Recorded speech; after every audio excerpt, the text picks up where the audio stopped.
Y'all status Bill Hubble. I bought Lennox Mall for my brothers. Oh, yard bag, tote the cutter. I got it out the field, fuck Russell. Going as L'Oreal about the paddock, and going as Jordan, that's dead. For leak water, trying to drown a bitch. Just a habit, tricking on a bitch. Shit, I'm thinking I'm clipping a pimp. Shit, I'm cooking up dope like a dump. Shit, like her first gon' sit nigga trim. Shit, I'm floating them out in the blimp. Shit, it look like I'm swimming in glass. Shit, I turn on my bitch cause she bad. Shit, I'm making my ex nigga mad. Shit, they go for that coming for smack. Real nigga learn them, wearing a bag. Piping a bitch and they nail like I can. Turn up the shooters with switches go bad. Stay with some scammers, but dogs for pain. Trapping no rapping, my dog ain't fall off. No capping, no bound.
What it do, what it do, what it do, what it do, what it do. I go by the name of BREE, represent that self-made hustle TV, where the hustle has to be in you, not on you. Make sure y'all like, share, and subscribe, please. Like, share, and subscribe.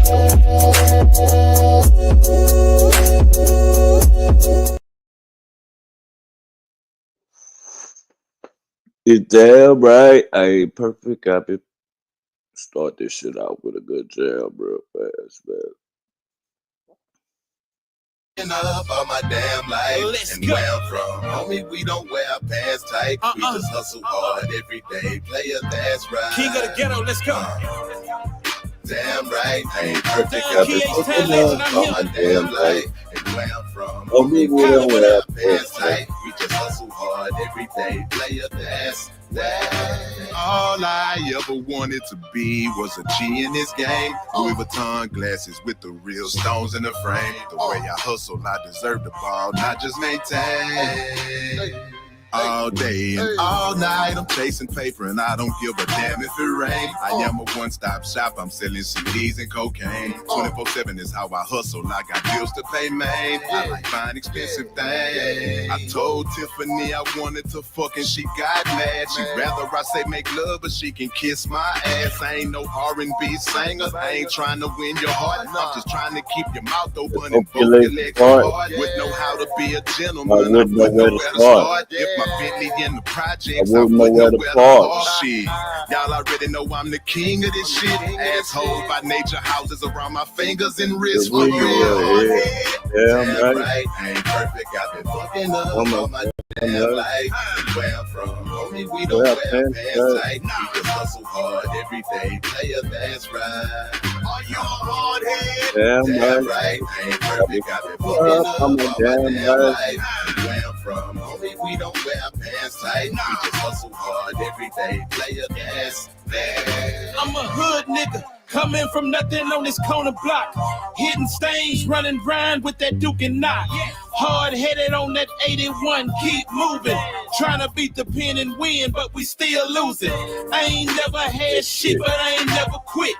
I ain't never been perfect, but I still deserve it. Give me a half a zone, it's on, it's a long night. And I'm gonna stay and flip it all, nigga, damn right. I know my mama home, she say my daddy gone. I'm out here freestyling, hoping it could be a song. All this suicide, depression, and bad luck got me looking for a blessing, cause I'm fucking up.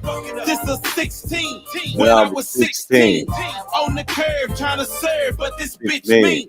Yeah, we selling white. Yeah, we smoking flight. You ain't from around here, nigga, if you're paying Oh, yeah. Damn right. I ain't perfect. I've been fucking up all my damn life. Where I'm from, homie, we don't wear pants tight. We just hustle hard every day. Player, that's right. Are you a hard head? Damn right, I ain't perfect. I've been fucking up all my damn life. Where I'm from, homie, we don't wear pants tight. We just hustle hard every day. Player, that's bad. Not the perfect picture. Mama painted me to be. Jumped off the porch at 13. Head first up in them streets. Watching for the laws. Chasing after cars. By any means, no regard. Hiding rocks up in my mind. That Air Jordan money turned somersaults for me. Couple summers later, piled up 100. Bowls with the tipping. Them bitches with the stripping. The bills got paid. That's when mama stopped tripping. Right then and there, I learned the power of a dollar. Wrist locked up in the kitchen, burning flour. Ran down 10, landed in the boot. Option play with the rock, to call it the run and shoot. While you was in the city, I was on the highway. Back in the 90s, getting money to fly away. True story accident, they'll tell you about the hog stamped and sealed and approved. I done been through it all. You a hard head. Damn right, I ain't perfect. I've been fucking up all my damn life. Where I'm from, homie, we don't wear pants tight. We just hustle hard every day. Yeah, that's right. Are you a hard head? Damn right, I ain't perfect. I've been fucking up all my damn life. Where I'm from, homie, we don't wear pants tight. We just hustle hard every day. Player, that's bad. Yo. What it do? I'm trying to cue this shit up real fast. Man, we're gonna go into a little bit of the Diddy shit and just freestyle. I'm up late night, some of that late night shit. Let me get to it real fast.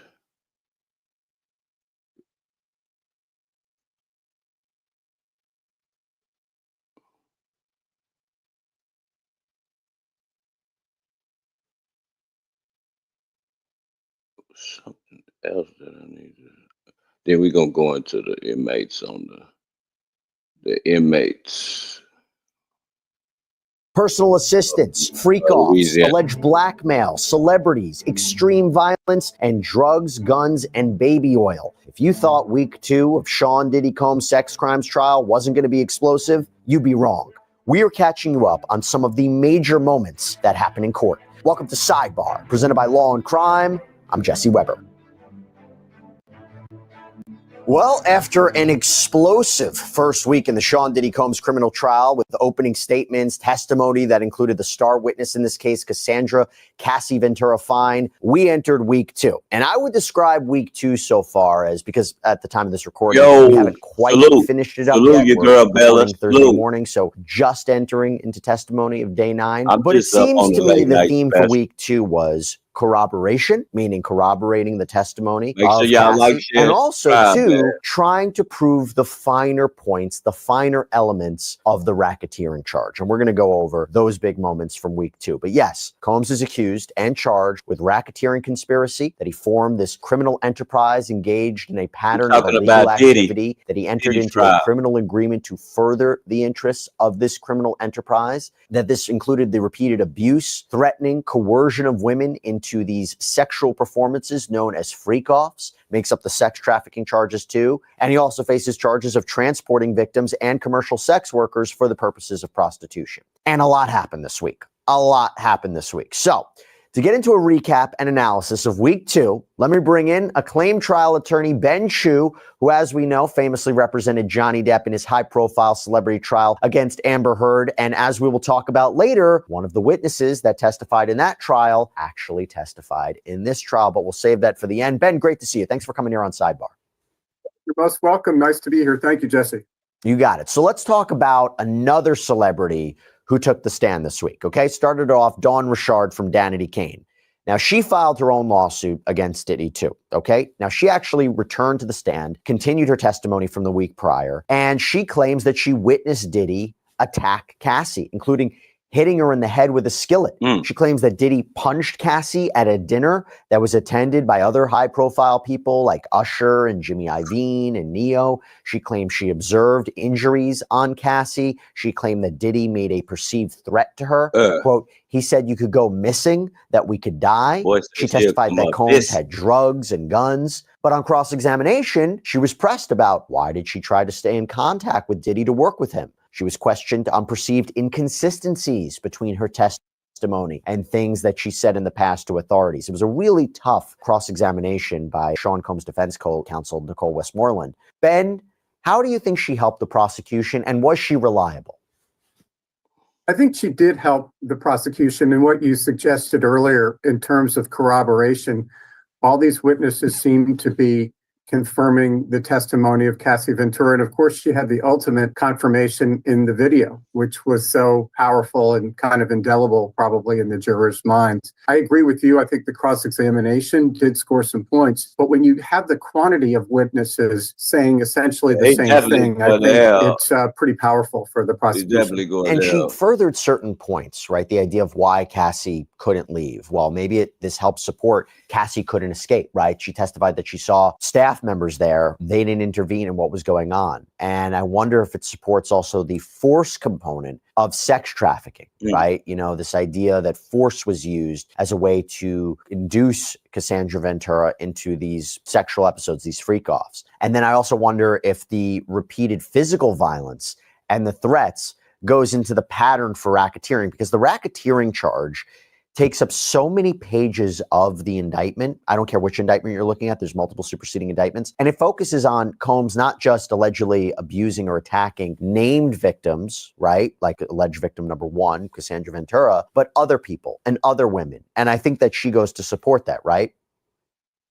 Completely. And I think particularly the danger and the threat element seems to be a recurring theme. The violence, the threat of violence, and the apparent basis of the threat, I think helps the prosecution a great deal. Also, real quick, totally off topic, but I want to thank our sponsor, OneSkin, for this episode. You know, being on camera as much as I am, having the right skincare products matters. It should matter to you too. Our skin changes as we get older. There's dryness, there's deeper wrinkles, but that's why we have OneSkin. So OneSkin was founded by an all-woman team of scientists who developed the proprietary OS01 peptide. So this peptide targets cellular senescence. It is a key hallmark of aging. It's scientifically proven to decrease lines and wrinkles, boost hydration, help with thinning skin. They have over 4,000 five-star reviews for their full line of face, body, sun, travel-sized products. And one of the things I like about OneSkin is how easy it is to integrate into my daily routine. Just a few simple steps, good to go. So for a limited time, you can try OneSkin for 15% off when you use the code SIDEBAR at checkout at oneskin.co. That's 15% off at oneskin.co with code SIDEBAR. Remember to tell them that we sent you there when they ask where you heard about them. Invest in the health and longevity of your skin with OneSkin. I'll tell you what, your future self, definitely going to thank you. How bad is the cross-examination for her, though? Because she allegedly told different versions of stories, like the egg story. So one story, apparently she said Diddy just threw eggs at Cassie. Then she testifies and said she saw Diddy hit Cassie with the skillet. You know, she filed her own lawsuit. There was an instance where she was questioned how on March 18, 2025, she didn't say anything about people go missing. And the defense asked her, you said Mr. Combs made a death threat, one that you didn't recall 7 times. Do you think this hurts her? Yeah, I do. I mean, I think the defense definitely scored points.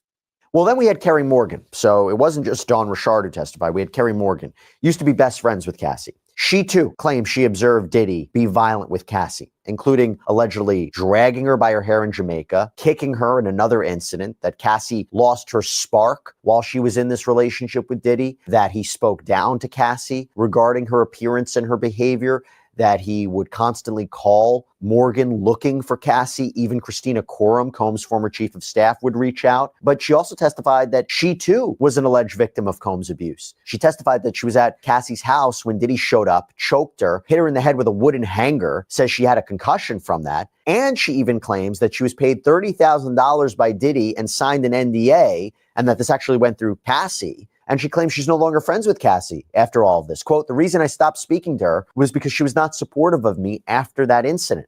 I draw my line at physical abuse. Now, she was cross-examined too. And the cross was interesting because it focused a lot upon whether it was jealousy fueling Combs' violence rather than a need to control Cassie for purposes of sex trafficking, whether Cassie was jealous of the love that Combs had for the late Kim Porter.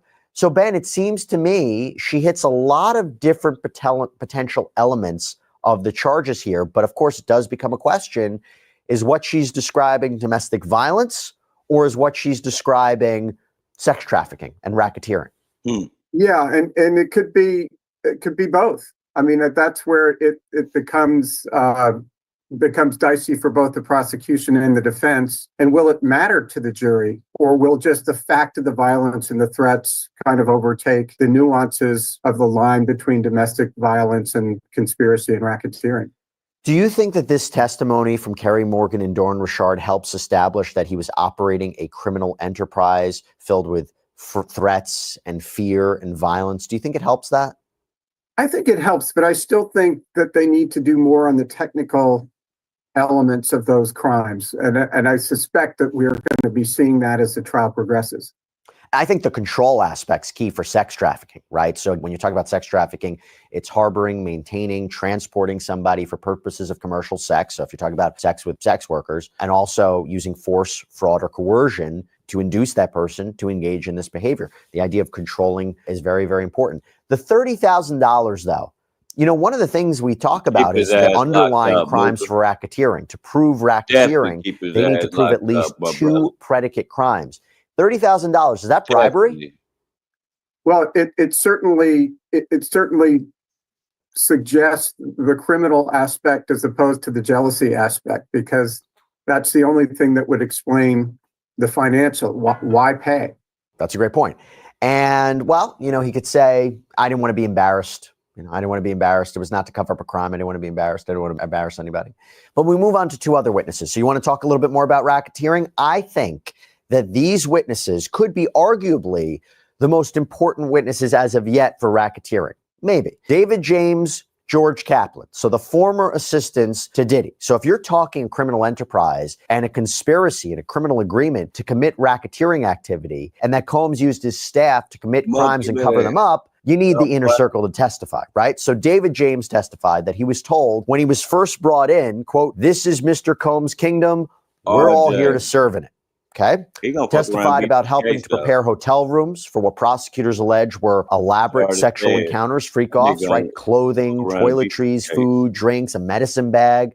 Then there were these so-called personal items like baby oil, lubricants, condoms. Interestingly, he would be reimbursed for getting the food and the drinks through official Bad Boy Entertainment channels, but the personal items, those payments were apparently made in cash. Stacks of bills that James says Diddy kept in a Louis Vuitton bag and would personally hand out. And that Combs allegedly blackmailed him with footage he had of James high on drugs, that he was forced to take lie detector tests as part of his job, how Combs brought 3 guns with him to confront rival Suge Knight at a diner. And he talked about Cassie, too, said that at one point he said to her, why doesn't she just leave Combs? To which she allegedly responded that Diddy controlled her career, paid her allowance, paid her rent. And then he even testified that Combs told him privately Cassie was very moldable.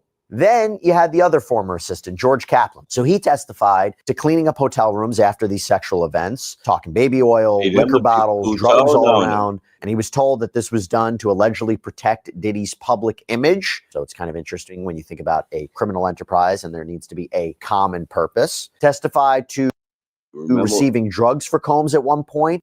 Remember when I told y'all, nigga, it wasn't no superstars that told on that nigga. It was them people. The people who cleaning up after the parties and shit, man. Them the people who told on that nigga. It wasn't the people he did it to. Motherfucking shit start getting out, nigga. How the hell you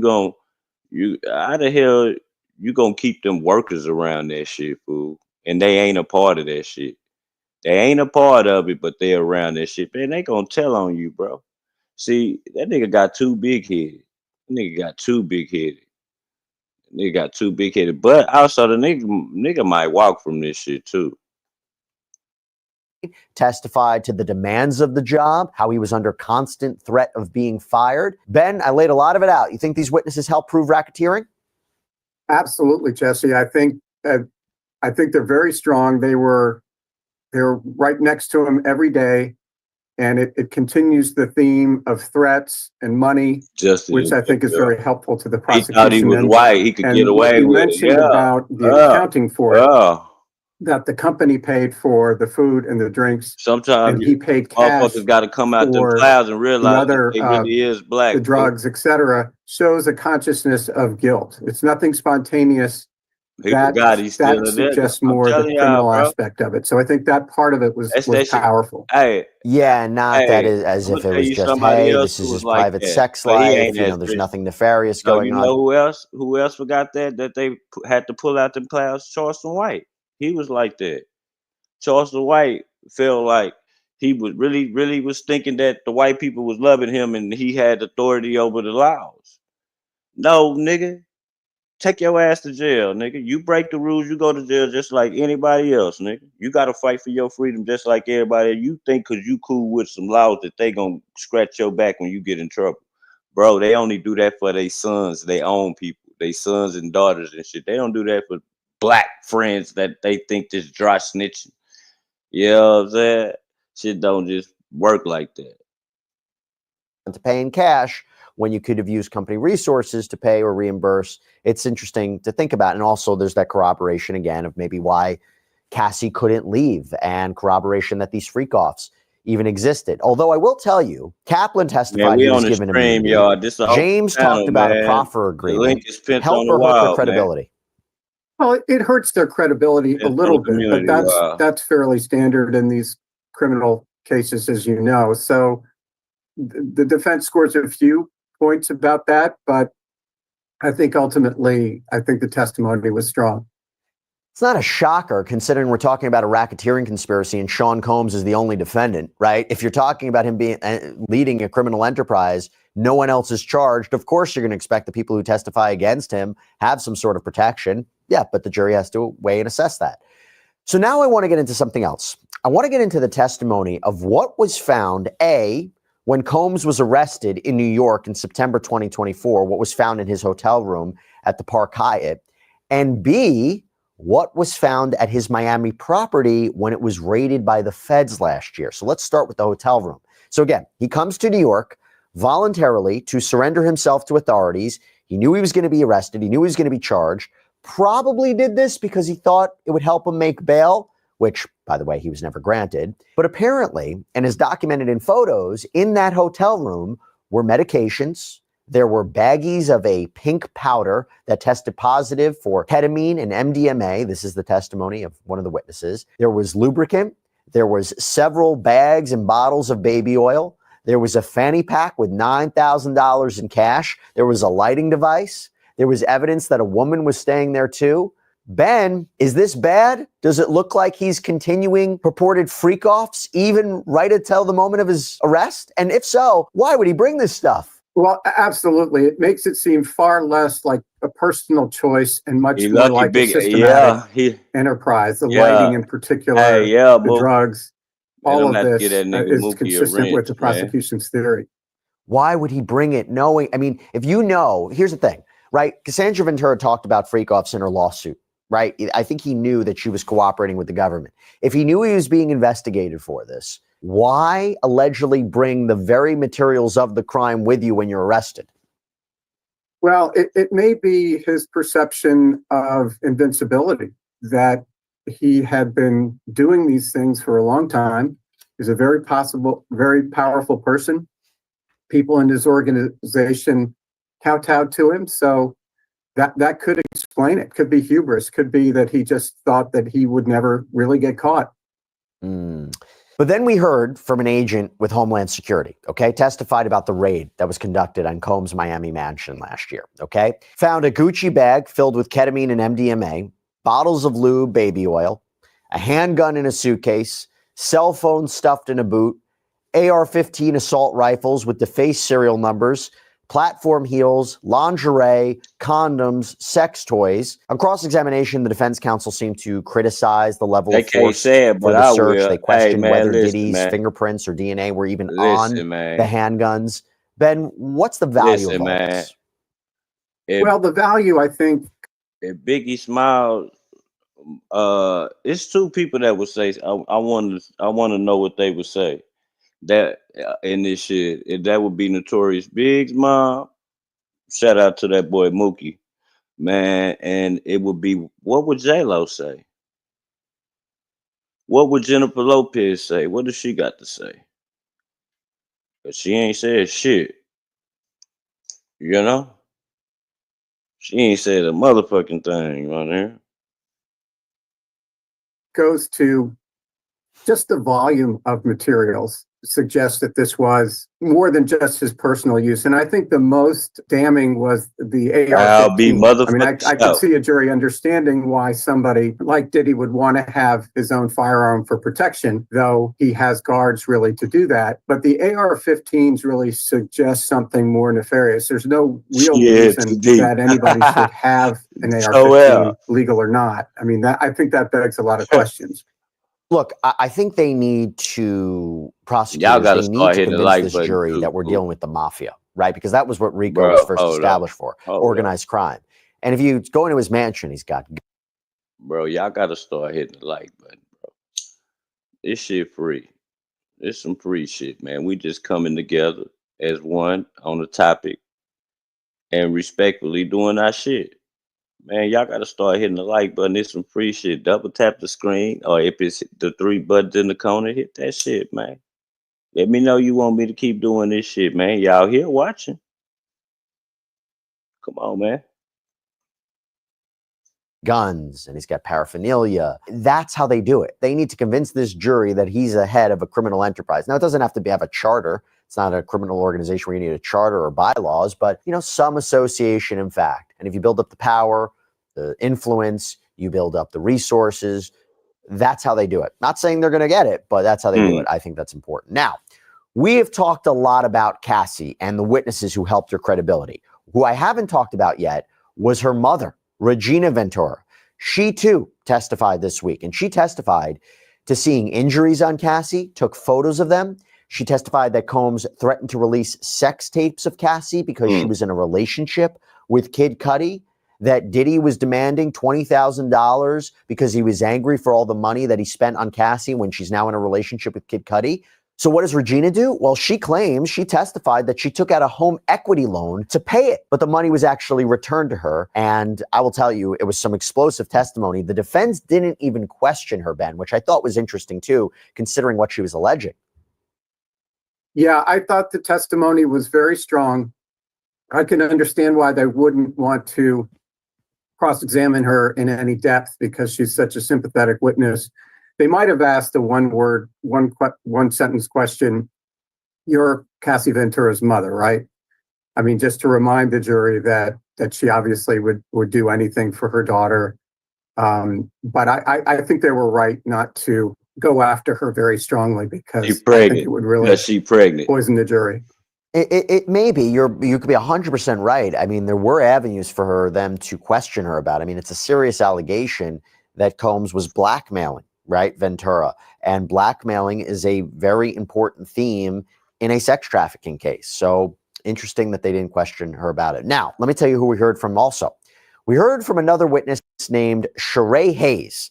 Now, he is not only known as Sheree Hayes, he is also known by his stage name, The Punisher. So this is a stripper who says that he was hired by Diddy and Cassie to perform for them numerous times, including, by the way, at a Trump Tower suite, where apparently Cassie was wearing a robe and a wig, and Combs was there in the room naked. He was handed $800 in cash. Testified he performed for them 8 to 12 times. And that Combs was directing these encounters, which is what, by the way, Cassandra Ventura had testified to. But here's the thing. He also testified it never seemed to him that Cassie was uncomfortable during the freak-off sessions. And he even testified it seemed... You telling me that Diddy go make a nigga have sex 8 times? God, listen, man. Come on, man. See, it's some shit he can walk on. You know what I'm talking about? But like, God damn, you paying these people though. These are prostitutes that you're paying. So I guess I never paid a prostitute, never will. Don't plan on doing it. I guess you can make them do whatever you want them to do for the money, I guess, man. This shit, wow. It's like this certain shit, man. It's just, you know. money will make some people do the strangest thing. I'm like, well, nigga, I don't even want to listen. I don't even want to have sex with my girl 8 times in one night. Man, I love sex. My nigga, ain't no motherfucking drugged up porn star, nigga. The fuck? I'm a human, nigga. Like it was consensual as far as he was concerned. So Ben, why would the prosecution call him then? I had that same question because I think he was more helpful to the defense than he was to the prosecution. But again, I guess the money angle goes more to the racketeering and less to the personal. But I think he was a mixed blessing for the prosecution. I guarantee that. Or they're just trying to establish, hey, you know what? Transportation to engage in prostitution, right? Regina Ventura is Hey, Joel, he was doing the same thing that freaky people do with their money. You know what I'm saying? I guess, you know, and freaky is not a color. It's an individual. You get what I'm saying? Shipped to all these different places and having relations with sex workers of some kind or people being paid for sex. There you go. Or maybe it's just to establish. Sometimes I forget about it. But in every case, you just have to establish a fact. You have to establish a freak off occurred. Yes, you can have Cassie testify about it, but you have the escorts, have the sex workers testify. There was a freak off. I was part of the freak off. They need to establish that as a matter of fact for the jury. That's a great point. And he helped them do that for sure. Okay, Ben, you know who I'm going to talk about now. I got to talk about Dr. Dawn Hughes. So this is a board-certified forensic and clinical psychologist who testified in your trial, the Amber Heard, Johnny Depp trial. She testified on behalf of Amber Heard's side, and she was called here. And it seemed the reason that she was called was to have the jury try to understand how is it possible that Cassie can claim she was a victim of sex trafficking and forced to perform in non-consensual freak-offs, but she didn't leave Combs in their long relationship? Why did it appear that she set up the freak-offs? Why did it appear that she paid workers? You have text messages where she's seemingly encouraging the freak-offs. Well, could there be psychological issues at play? And Dr. Hughes testified about power dynamics. This what makes it wrong with her. Because what they trying to say is like she was calling people and rounding them up. Like, y'all gonna come to my party? Man, we having a dope party. We're gonna have X. We're gonna have weed. We're gonna have all the drugs and a whole bunch of superstars. She calling people and rounding them up, fool. Like, that's what I don't understand about this shit, fool. You know what I'm saying? Like, bitch. But I do understand because she testifying for her immunity. But damn, bitch. How abusers trap victims, including through love bombing, including showering them with gifts and compliments. There's trauma bonding can cause someone to stay, a victim being financially dependent upon their abuser, the effects of psychological abuse and sexual abuse, that traumatic memories can be buried down, may take therapy to resurface for someone to understand what exactly happened to them. And she even testified, if you're going against someone who has wealth, access, and privilege, who's going to protect me? But on cross-examination, she was questioned about the fact that she didn't examine Cassie, okay? She's providing general opinions. I mean, she even described it as general subject matter testimony, that she's a paid expert, admitted to 60% of her income comes from courtroom testimony. She was asked about malingering, so that's about someone faking symptoms. She was also asked about financial motivations, like maybe Cassie suing Diddy. So Ben, look, you might be a little bit biased here, but what are your thoughts on the testimony of Dr. Dawn Hughes? I thought that the cross-examination, in my opinion, was devastating. As you pointed out, the fact that she didn't have any interaction with either of the two, either with Diddy, which you would understand, but none with Cassie. So she's violating the Goldwater rule, which is you don't form an opinion without actual firsthand knowledge. I thought that was very damning as far as her testimony. Also, the fact that she had only testified as an expert on behalf of the alleged victim. I think that also showed that she had a bias and that she came across a bit as a hired gun. Well, let me ask you this. From a point of law, there were certain things she couldn't testify to. Okay, so she couldn't come in and talk about coercive control. That was litigated before. She couldn't testify about it. Witnesses can come in and provide general, like she says, general subject matter testimony without talking about the specifics of the case or talking about the specifics analysis of the people in the case, right? They could provide general subject matter testimony. Like, for example, in a use of force case, somebody could talk about use of force without talking about the particulars of that case. That's permitted, right? Sure, and I understand why they tried to do it. I just don't think in this case it was particularly effective. And I think more convincing was the fact witness who testified that Cassie was somewhat passive in nature. I think that's something that the prosecution can certainly argue. His mother she's not the type of personality who would push up against somebody as powerful as Diddy. Remember when what's interesting? I had this conversation yesterday. I wonder. Two people I want to talk to. That's a third person. I want to see what his mama gonna say. I want to see what his mother gonna say. But I kind of know what his mother gonna say, being that she messed with a guy that was in the streets. Remember, Pup Daddy's daddy was in the streets. So I probably can figure that she would probably lie for him. But as any mother would, but this woman would probably guarantee lie for him. Is what somebody was questioning me about. And a few of those parties, she was definitely there. The fact that they're calling Dr. Hughes and saying prosecution doesn't feel confident enough in its case for us to believe that Cassie was a victim. They need to call a doctor to explain why she did what she did. That shows a weakness in their case. Or is it, listen, we have to explain to this jury how someone in Cassie's position who described vile things happening to her, coming out, testifying against him now, I don't know if she necessarily has a financial motivation to go after him because she already settled her lawsuit. Why cooperate with the government? What is the reason that she's coming out now? Unless, of course, she really was a victim. It might not look like it in certain scenarios, but she was a victim.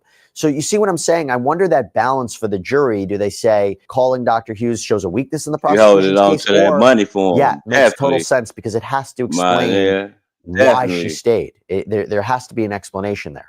Yeah, I think that's right. I mean, I think she checks the box. So the prosecution in closing argument can say, you heard from Dr. Hughes that this is not a typical behavior in a victim. It seems counterintuitive, but it's actually the norm. So they've got that piece now for their closing argument. But of course, the defense has a piece as well to say, well, this is a hired gun. This is somebody who always works for the alleged victim. This is somebody who had no contact with either side. And then making your point that they realized that their case was so weak, they had to bring on this hired gun. So I think there's fodder for both sides for closing argument. I think this whole case is going to come down to closing arguments. I've said it before. I said it again. I think it's all how it's articulated, how the jury understands the jury instructions, the elements of these crimes, whether or not the burden was met. I think it all comes down to that. But Ben Chew, so good seeing you. Thank you so much for taking the time and breaking down the big moments from week 2. Thanks so much, Jesse. And that's all we have for you right now here on Sidebar, everybody. Thank you so much for joining us. And as that's hold on. We're gonna get to this Louisiana shit. Hey man, this shit getting crucial, ain't it, child? Ain't this shit getting hectic? This shit is getting hectic. But and the nigga Kid Cudi didn't actually say that the nigga blew up his car, right? He didn't say that shit. He didn't say that the nigga blew up the car like he's supposed to. You know, he supposed to say, nigga, he didn't say nothing. Like, he just said, I thought that they was in a relationship. Let me find this real fast. Hold on, y'all. For some reason, my shit look funny. Or maybe it's too big. Is that what it is? I don't know why it's not letting me see what I need to see.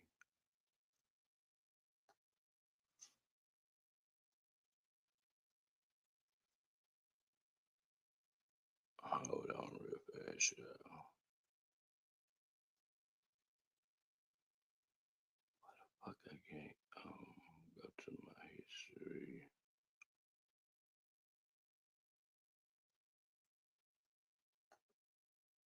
Okay.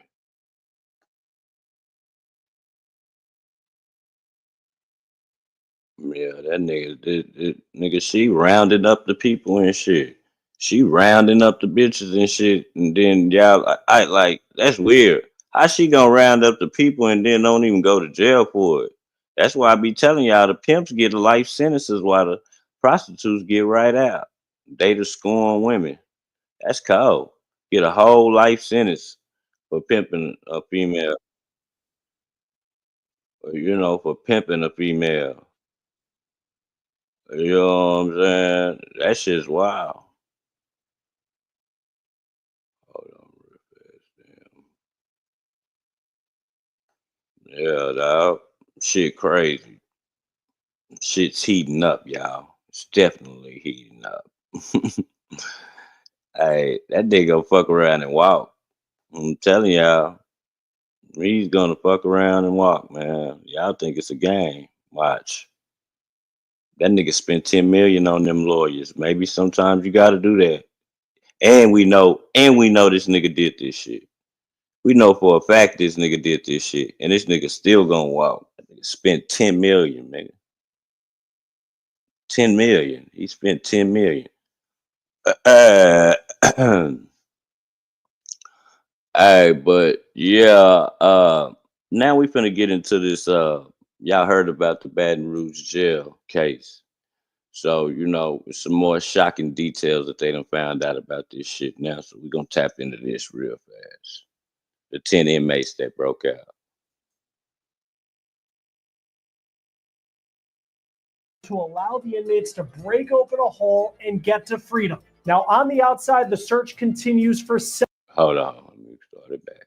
A major update. A jail maintenance worker is under arrest in New Orleans, accused of being the man on the inside who helped 10 inmates. First off, before I start the video, I forgot to say this too.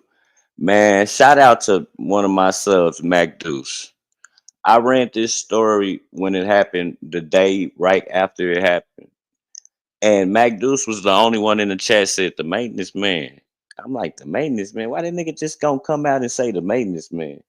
And then I got to thinking, I'm like, when they said the way the bars was cut and shit, I was like, yeah, man, the maintenance man here. And then it just come to find out it's the maintenance man. Shout out to Mac Deuce, man. You said that shit in the chat, fool.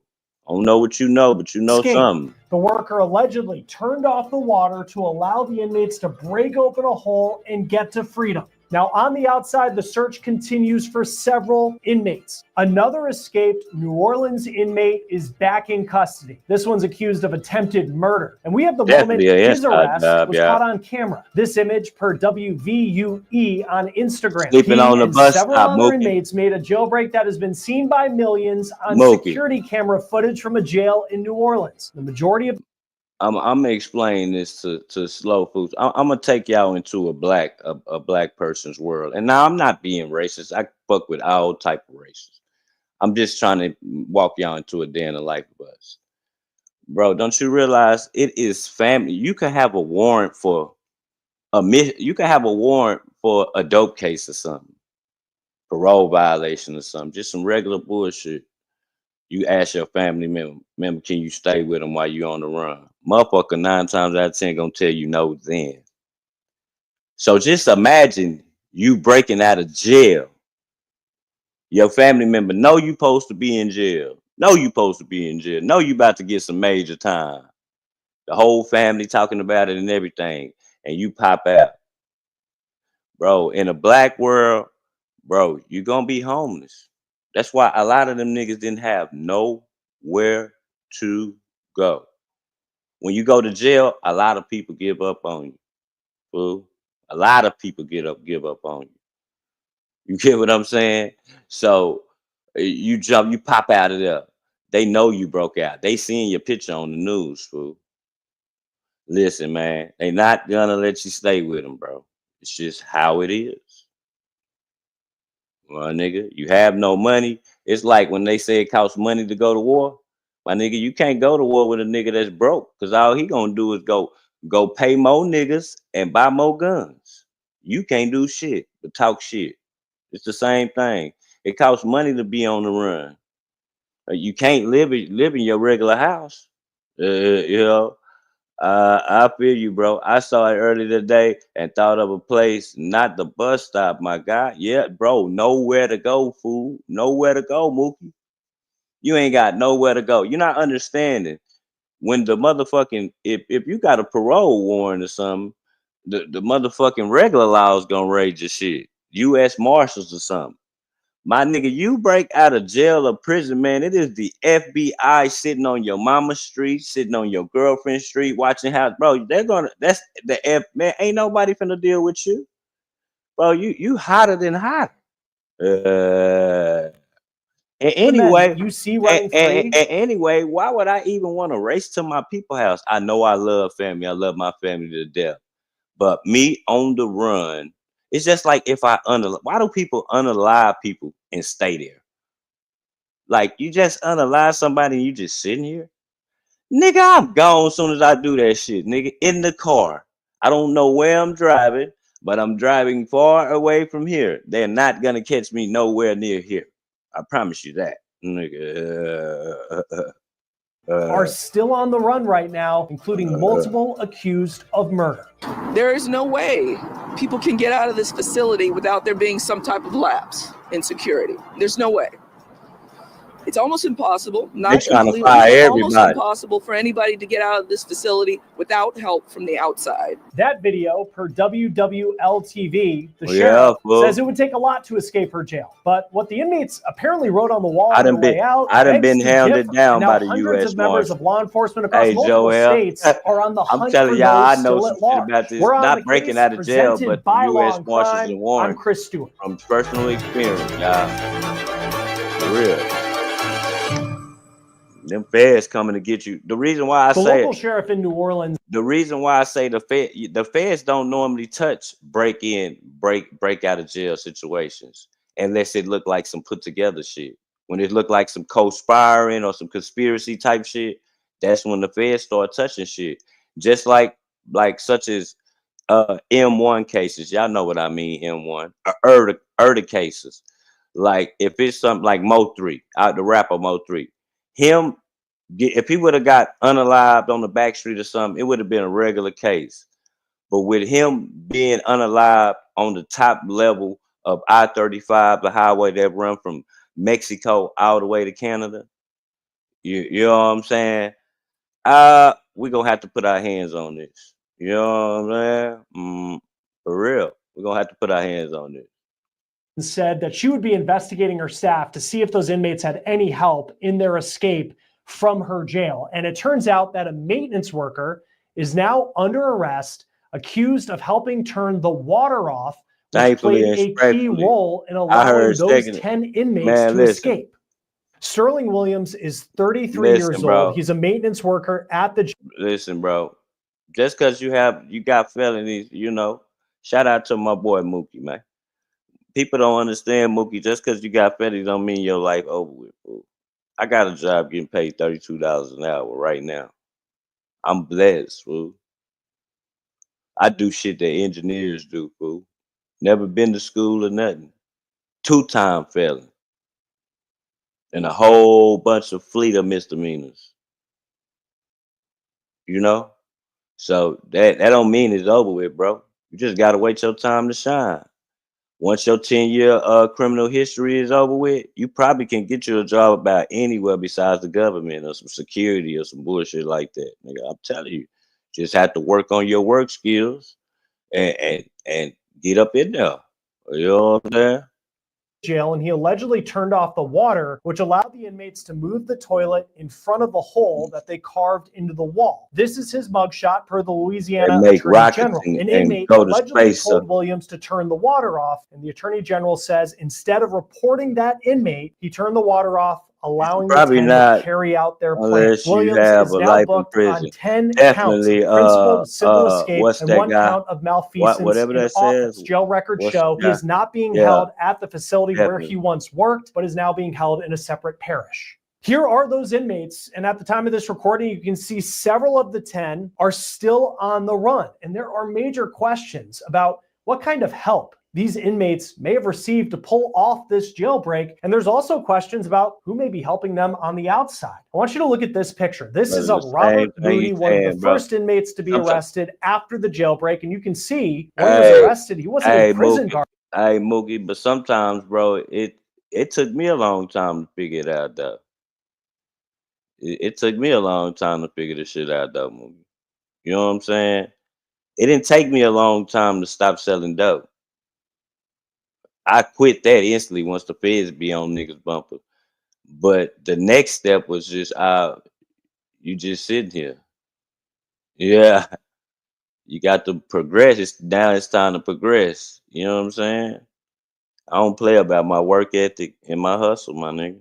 Them two things in life, you can say whatever you want to say about me. But them two things, when I go to work, I go to work, man. When I get up, when I hustle, I get my money, my nigga. It's just I don't play. Like I don't play, fool. Life is a beautiful thing, fool. You gotta make the best of it, bro, and quit playing with it, bro. I'm telling you. Anymore. He found street clothes. Moody only made it though about 7 miles from the jail. Moody was in jail on weapons and drug charges. Another inmate that was taken back into custody, also wearing full street clothes, ready to blend in with everybody else, was Kendall Miles. This is a screen grab from video posted by the group Project NOLA, which can't go cameras throughout the city and uses facial recognition. They can't even buy no pussy cutting down on crime. This is Kendall Miles walking through New Orleans' French Quarter. That is right in the heart of the tourist district of the city. Here's Miles being taken back into custody by Louisiana State Police. They say that Miles tried to run when they spotted him. The French Quarter, again, only a short distance from jail, so no one really has made it, it seems, that far from the jail when they were arrested. According to WDSU-TV, Miles is facing charges of attempted murder and carjacking for allegedly shooting a victim twice and taking his car. Another inmate captured is Keenan Dennis. Up, he was arrested in the same area of New Orleans. I'm on the other screen. And Dennis you know when is you accused of armed robbery. You know when you sharing the screen, you be on the other screen. That's why I don't like StreamYard. Because they got to do something about that. Like the way that is. Deep into the story. Hey, what's good, bro? You been all right? Yeah, man. I know you was deep into the story. That's why I went on gave you a heads up. Nah, I wanted somebody else to come up here and get some dialogue. This ain't shit with just my motherfucking opinion. Yeah, I don't understand this shit. But these niggas, I think that you shouldn't break out of jail unless you got a life sentence on the line. Like, you just wasting your time. You gonna get you 10 or 15 years extra. Man, you shouldn't break out of jail if you ain't got no plan to keep running. For real. You don't break out of jail just to go sit outside at the park, nigga. Right.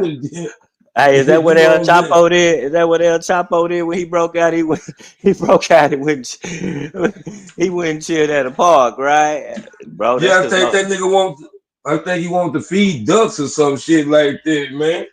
Listen, bro. I mean, that's because nobody wants you. Nobody, bro. Listen, when you doing wrong, man, like, people love you, but when you doing wrong, man, not a lot of people love you. I don't give a fuck what you say. Like, that jail, you lose sight. People like forget about you, man. That jail will make a person forget about you. Ask these niggas about they females. Ask these niggas about their females and kids.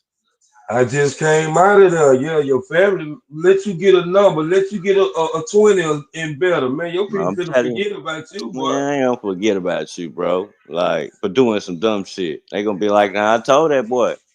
You know, you got some others who gonna be there every step of the way, but they don't got to. Hey, man, I didn't want my mama to see me in jail. Just looking at my mama damn near make me want to shed a tear sitting there across from me like this, nigga. Don't come back here. Ever. I got this, man. I'm a little different, man. Built a little different. But these niggas was dead. But these niggas had some hella crimes on them niggas, though. They ain't had no misdemeanors or nothing, nigga. Nobody got out that bitch with no shit. Because the niggas that's housed in the same where they was at, all niggas that's hot. You know what I'm saying? Yeah, but damn self-made. If I got a bad motherfucker, I'm in Mexico. I'm at the border raising hell, nigga. I'm trying to get the fuck. That's where you was at right now? You was? No. I'm talking about I'm talking about them. Oh yeah. I'm talking. And then it's right there on I-10, dog. They say you could just jump on 10 and get the fuck away. Florida, California, right now. Florida, California. I-10 gonna stretch that way. I'm gone, bro. I'm gone, nigga. Man, they gonna find me on the East Coast somewhere. Fuck all that, nigga. Yeah, I'm gonna be in New York with with a puppy jacket on. I'm talking about like one of them New York jackets. They ain't gonna even know what hoodie on. I'm gonna be a place where them niggas be wearing a lot of masks and hoodies and shit a lot. Yeah. Cause man, they had a nigga down here, bro, that broke out of jail. And this nigga will write the warden every year.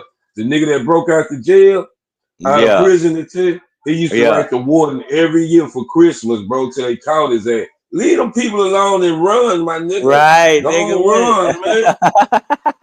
Run, man. Leave folks alone, man. Hey, these niggas better run. You think the slaves, when they ran, they was thinking about anything that was going backwards. When the slaves took out a long time ago, nigga, ain't nobody looking. What? I don't want to talk to you about that. Man, run, nigga. Run, nigga. But I noticed these new niggas don't have no sense at all, my nigga. If I run, my nigga, I'm not running to my house. Like that's probably what they caught your dumb ass anyway at the house. They might come when you going right back. Come on, man. Or you in your old neighbor. You in your old neighborhood and shit. Bro, you want to see that shit that bad? That shit ain't gonna. Hey, what niggas don't understand, shit changed, but it's still gonna be the same. It remains the same. When you get out, it's gonna be the same shit. She gonna be fucking him, probably a new nigga. He gonna be getting some. It's gonna be a new baller getting some money. Another nigga gonna be snitching. It's gonna be some, another nigga turn legal, went legit. All types of shit. It just never. It's the same world, fool. I bet you 10 niggas. Out them 10 niggas, 3 of them went to their gas house to see why she ain't answering the phone. Yeah, fool.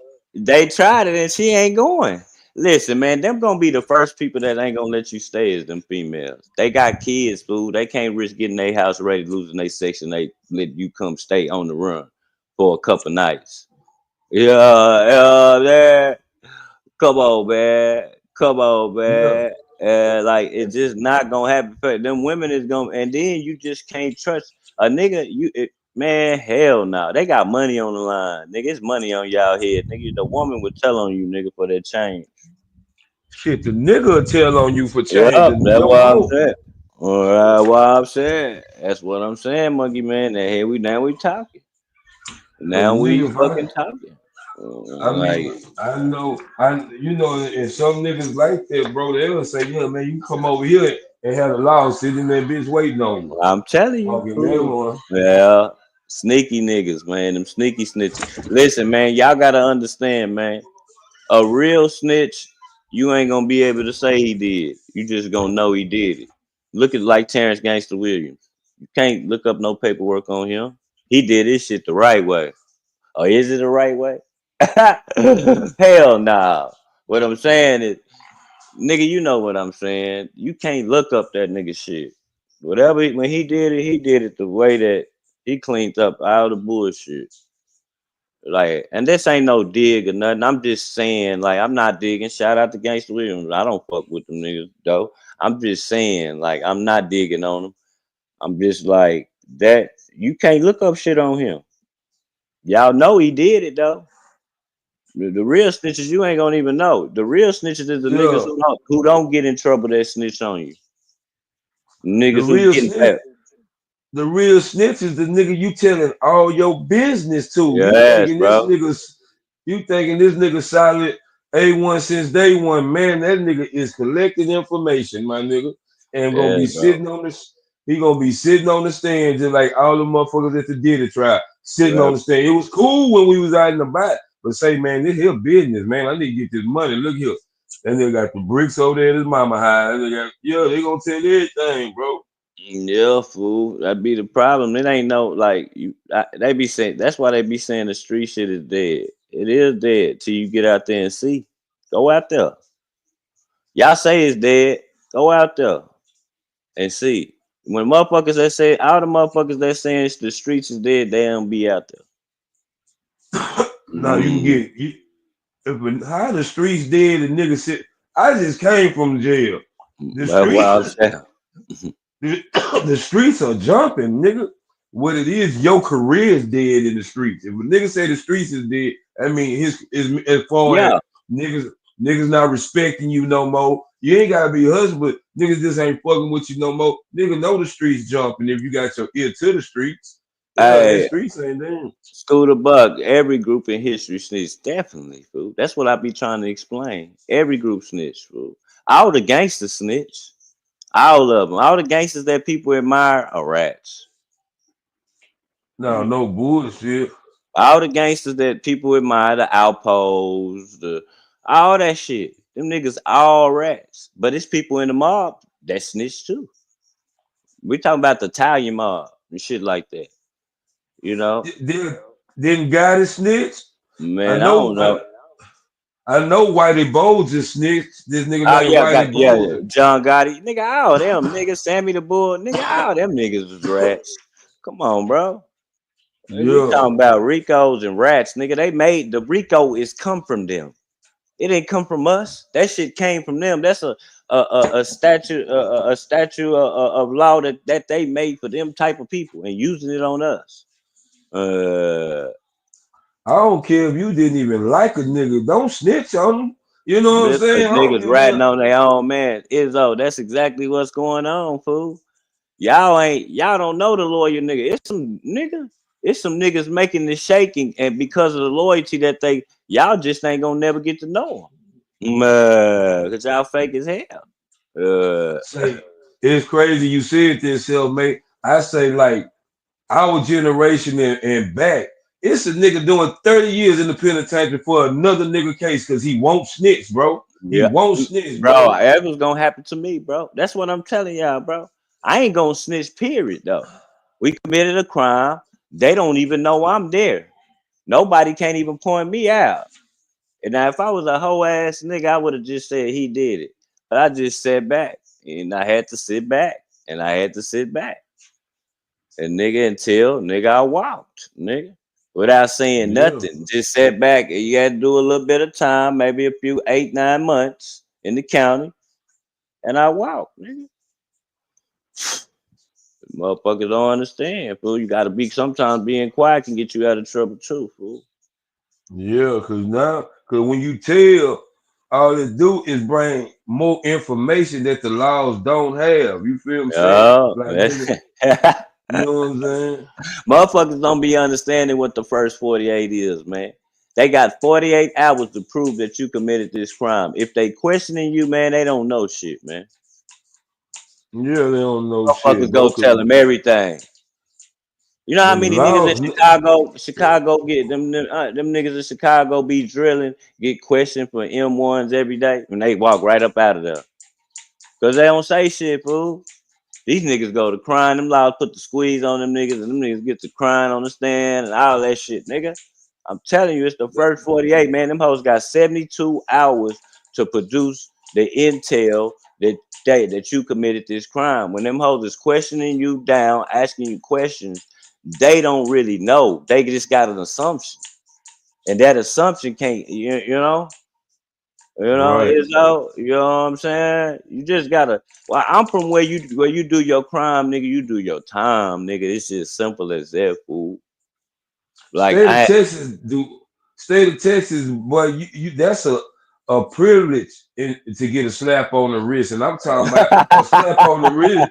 Yeah, it's a privilege, nigga. It's like, nigga, I don't give a fuck how much money you got, nigga. We locking your bitch ass up. We don't give a damn how much money you got. We don't care. Like, we're gonna lock you up, bro. Race and trip me down. Man, listen, if you snitch on a nigga, you taking a nigga away from his family on some freelance shit. First off, you snitching on the nigga because you got caught. You already getting took away from your family. So you take another nigga down, or another white person down, or another Spanish person down. That shit is weak as fuck. How can you wake up, look in the mirror, and brush your teeth every day? Man, you can't have no mirrors in your house, fool. I can't look at myself, Scott a Buck. Knowing that you done fucked off the streets, like you done got caught with maybe a zip, probably. Yeah. You tell on the nigga that got the weight and the plug. Why you tell on everybody, man? Why you say, man? Yeah. You mad because we can't get the cheap price no more. Now everybody all the dope sky high, man. I know exactly what you mean by Texas laws. Yeah, man. Listen, man. You to get a slap on the wrist around here, boy. When that judge tell you he don't want to see your ass again, because for some odd reason, have you ever caught two different cases and went to the same judge for it? You don't think that shit like you a monkey man, you ain't never caught two different cases and went in front of the same judge for it. No, hell no, I ain't doing it on this case. You know, I mean, I had a warrant for a pistol case, and I had a bodily assault with bodily injury when I was at work when I had got into it with a nigga. And but look, I see two different judges on there though. Two different judges. Now, nigga, sometimes nigga, I done been placed. I done got in trouble so much and been placed. But one time, nigga, it was the judge, the magistrate. Nigga was like, damn, I just let you out. You get what I'm saying? Bullshit. Yeah. Like you get that your shit placed in front of them, man. My nigga, I done had the same judge twice now. This lady trying to cook my ass. When that judge tell you, if you come back in front of me, hey, I gotta do what I gotta do, man. It's real. Oh no, yeah. Oh, you mean as far as the same? Oh yeah, because I had two different cases where, but yeah, as far as the same felony, if you got the same felony, you gonna see the same judge. Yeah, that's what I'm saying. You catch two dope cases, nigga, you gonna go in front of the same. When I caught them to them hoe, I went in front of the same hoe ass judge, man. So this bitch sin, I'm like, man, I'm cooked. Cause see, if that's your slap on the wrist right there, I bet not see you in my courtroom again. Here we come. Here we come. Yep. And then I believe it's some judges that'll get a whiff of you going to another judge and they'll be like, nah, I'll put him in my court. You don't think that can happen? Yeah, they can take a case. You know what I'm saying? Like, you know, they be going over. Just say just say we at work, and I'm like, man, I gotta do such and such case. Oh, you such and such back in jail. Let me get his case. I know him very well. You know what I'm saying? That's how they talk when you come down there alive, bro. And then sometimes it's good to see some. I ain't gonna lie. All judges not messed up. You got some judges that take that case because they know you got the potential of being a good nigga. You just don't want to do right though. So you know I'm gonna give you about 2 or 3 years in the penitentiary this time because I'm trying. It seems like you're not listening. We don't put you in programs, this, that, and the third. Some judges still give you some leeway, but nigga, if you come back, they gonna ban you, bro. Texas good for getting you 20 years just on the G. Oh, they're just on the GP. We don't got no gang enhancement down here. They'll give you a 50. Man. Go fuck with them old folks and shit, doing bad shit to them old folks around here. And don't let them be of a separate race. Nigga, they gonna cook your ass. They'll give your ass a 50 piece around here, nigga. For real, 60 years. We don't got no gang enhancement where they give you 200-300 years like California. But they got a place, nigga, with no AC. See, y'all got AC, so y'all all right. Y'all ain't sweating. Nigga, we don't got no AC in our prisons. So just imagine doing 20 years of sweating and hot and working in fields. Nigga. They on their way down there now, yeah, and your ass is gonna work. And I'm finna tell you something. And any nigga know that whoever been on the penitentiary know this. My nigga, you on that whole squad and you kill a snake, bitch ass nigga, you finna get a state charge, nigga. We finna put more time on your shit, nigga. You out here and the snake about to hurt you. You better not kill that snake, nigga. You better not. That's because it's like endangering an animal, bro. Like they be stupid like that. They don't just really. So they'll sometimes if you got a boss, he'll press the issue. They'll give you a little bullshit charge, little free world ass and bullshit charge for killing a regular old snake, my nigga. You trying to save yourself? Yeah, bro. Charleston was playing with them cats. You seen what he did? What was he playing with, a cat or something? But Charleston was playing with a cat, nigga. Mace that cat. Man, nigga, mace the cat. They gave that nigga, and that shit is like a 2nd-degree felony, fool. You fucking with them animals, fool. That shit is a 2nd-degree felony, fool. You playing with them animals, nigga, in Texas. Livestock, some shit to livestock or some shit, nigga. Yeah, man. Yeah, man. That shit crazy, fool. That shit crazy, bro. But yeah, dog. But I ain't breaking out of no jail, nigga, unless I got me a 20 piece. You could have beat the case. What if you was about to beat the case? You don't even know that guy had it to beat the case. you was gonna beat the case. You just didn't hang in there because they in the county. They didn't break out of prison. They broke out the county. Man, this ain't prison. Yeah, so I get breaking out of prison, nigga. You already got your time.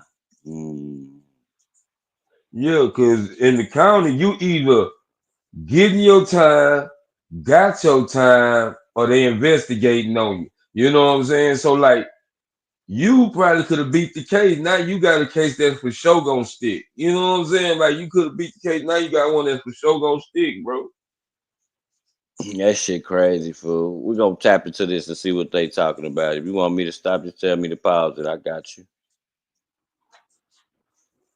These niggas, yeah. These niggas, man. This shit, these niggas don't even got clothes to wear. These niggas look like they broke out of prison, man. That look like he still got the prison sweatshirt up. Of weapons. Then there's Gary Price. He's accused of attempted murder as well. He was captured in East New Orleans. He was found in a vacant home. KVUE got this surveillance image from a home. They posted it on Instagram. This is from across the street. And you can see in the top left corner of your screen, law enforcement taking Price back into custody. None of the inmates who at this point have been captured made it that far from the jail they escaped from. But a big problem for law enforcement is just how long of a head start they had because of how long it took the sheriff and her deputies to realize that 10 inmates were gone from their jail.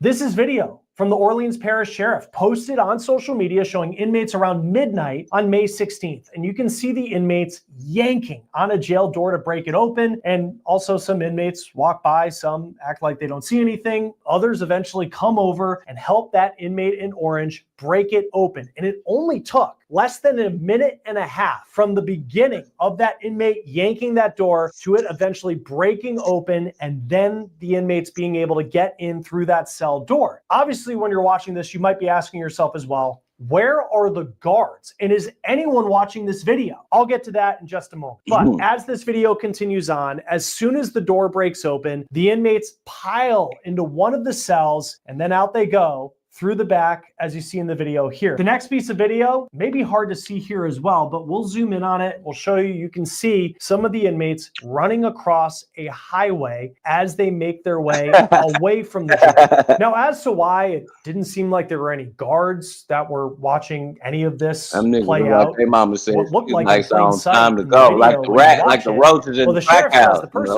who was responsible for watching the overnight feed of video stepped out to grab a bite to eat at the time that those inmates started their escape. It wasn't until 8:30 the next morning that authorities realized that 10 inmates were gone. Remember, what we just showed you of that escape, that was around midnight the night before. Now, this is what the authorities found in the jail cell. That toilet pulled back, pushed aside, leaving a big hole for the inmates to get out. And also, as you probably have seen by now, the inmates left some parting words for the sheriff and the deputies and the guards and everybody who ran that jail facility, like, quote, "Too easy, LOL," and also a smiley face with its tongue out and some more colorful language that we can't show you on air here.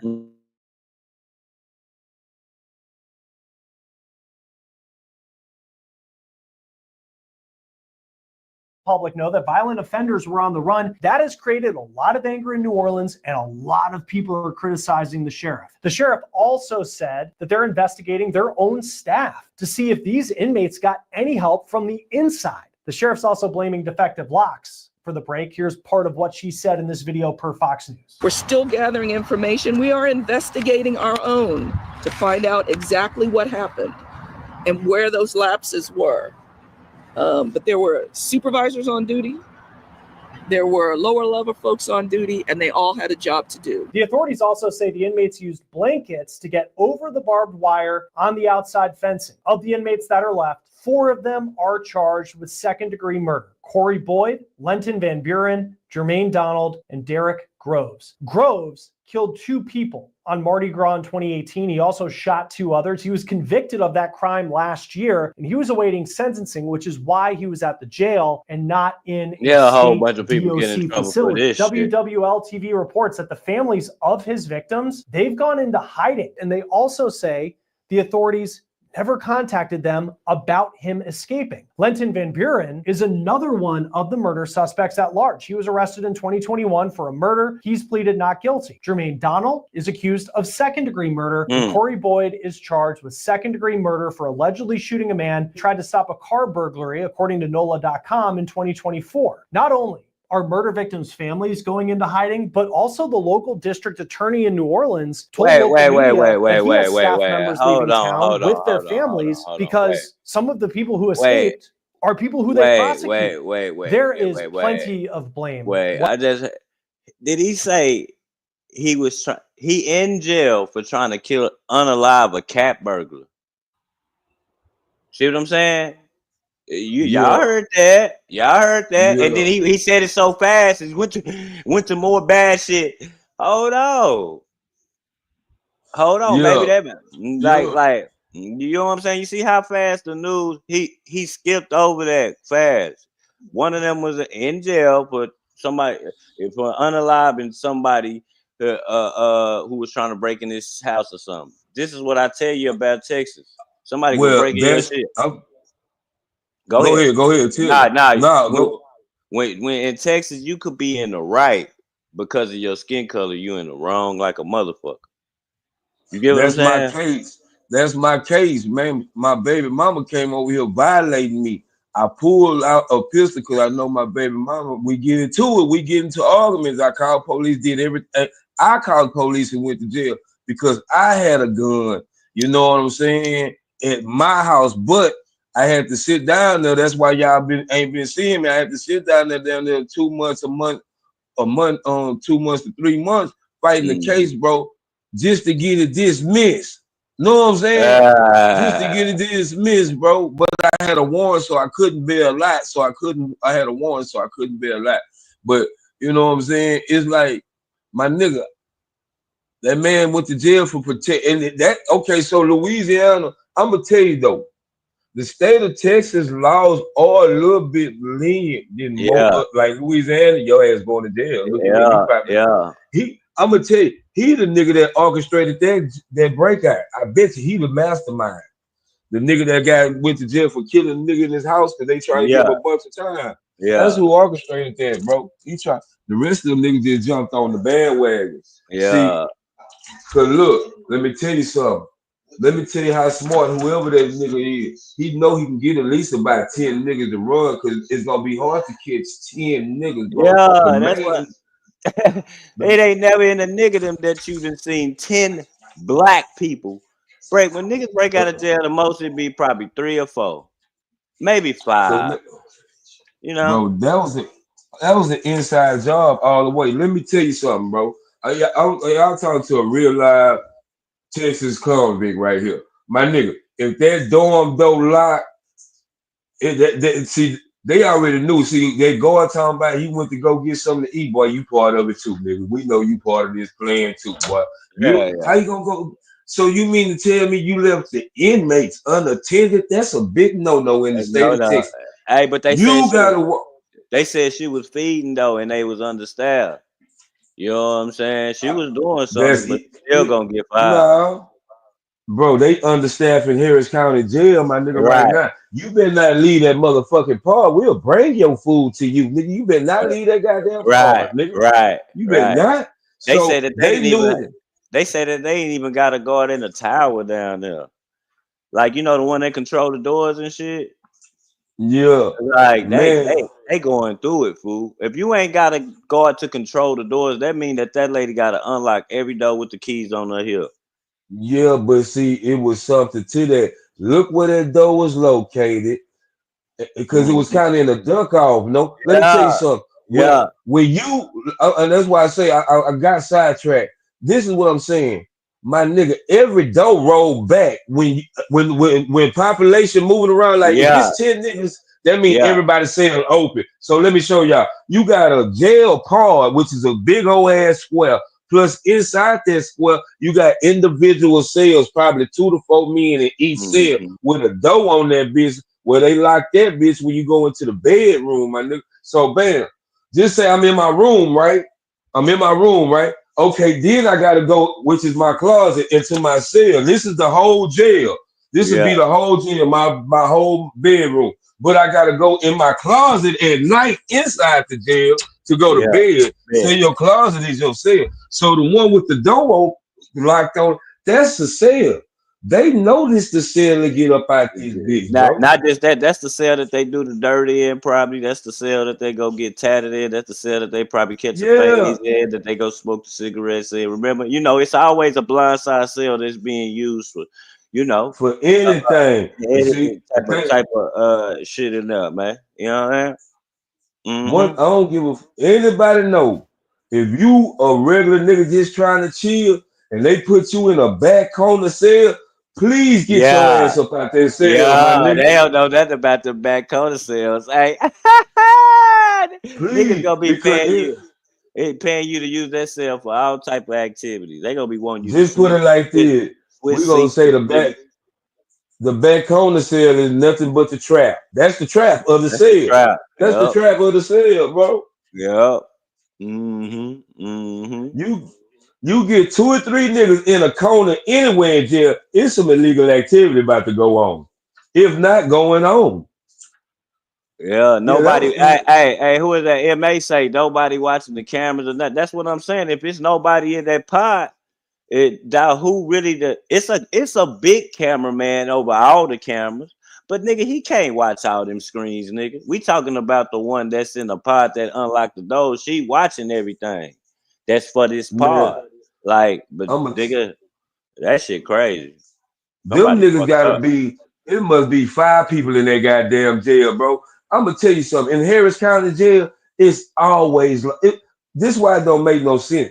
I don't give a fuck where you at. It's always a law walking around somewhere when you near a jail, bro. Either coming to work, getting off of work. In Texas, in Texas, dog. I'm telling you.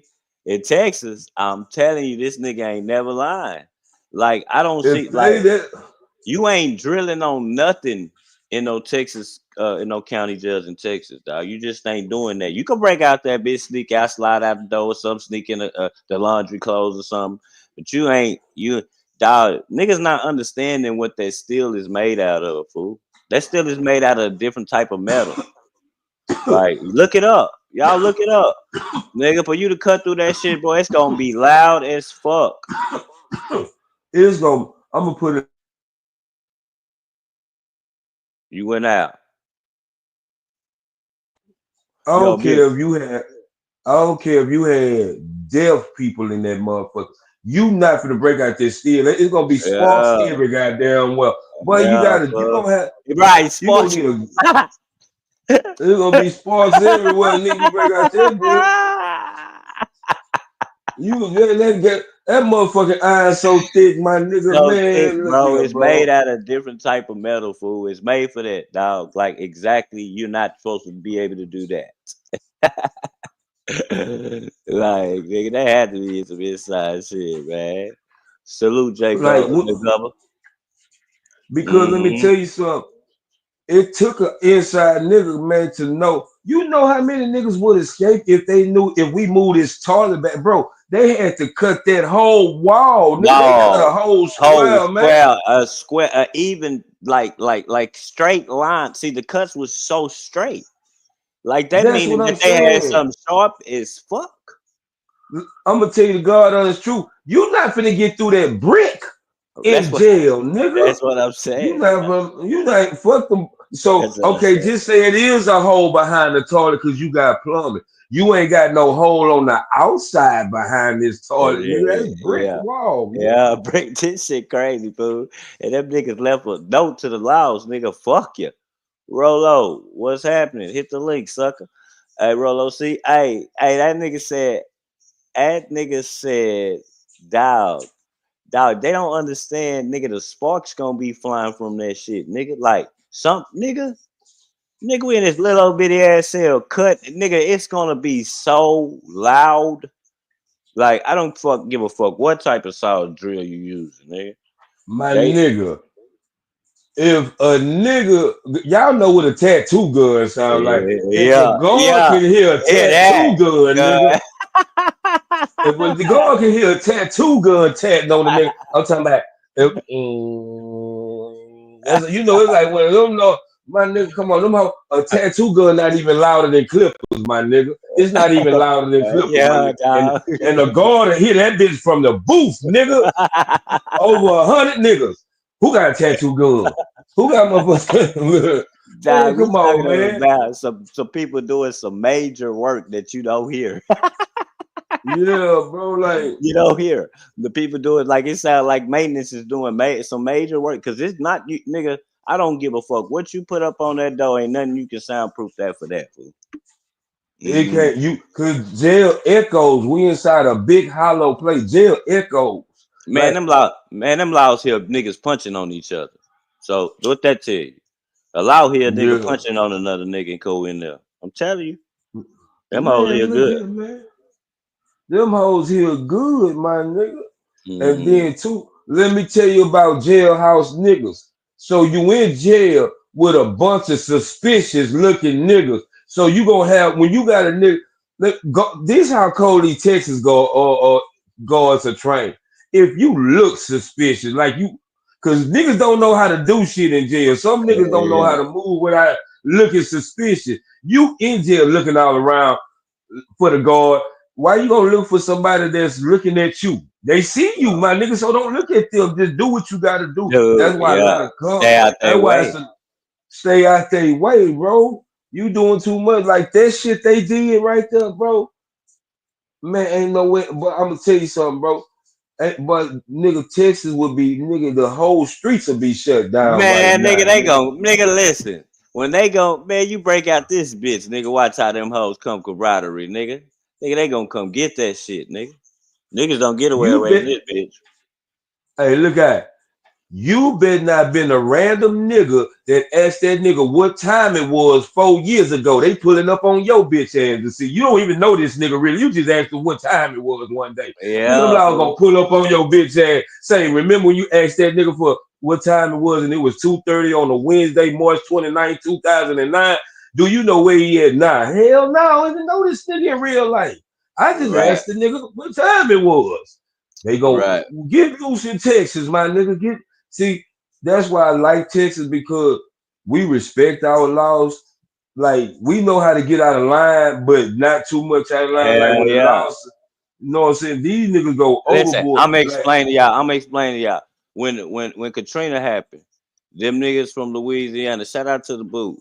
Them niggas in Louisiana came down here and tried to bring that boot culture down here, not knowing that nigga, we got the most prisons in the United States, brother. They got a place for your ass. Them niggas got the fuck up out of here.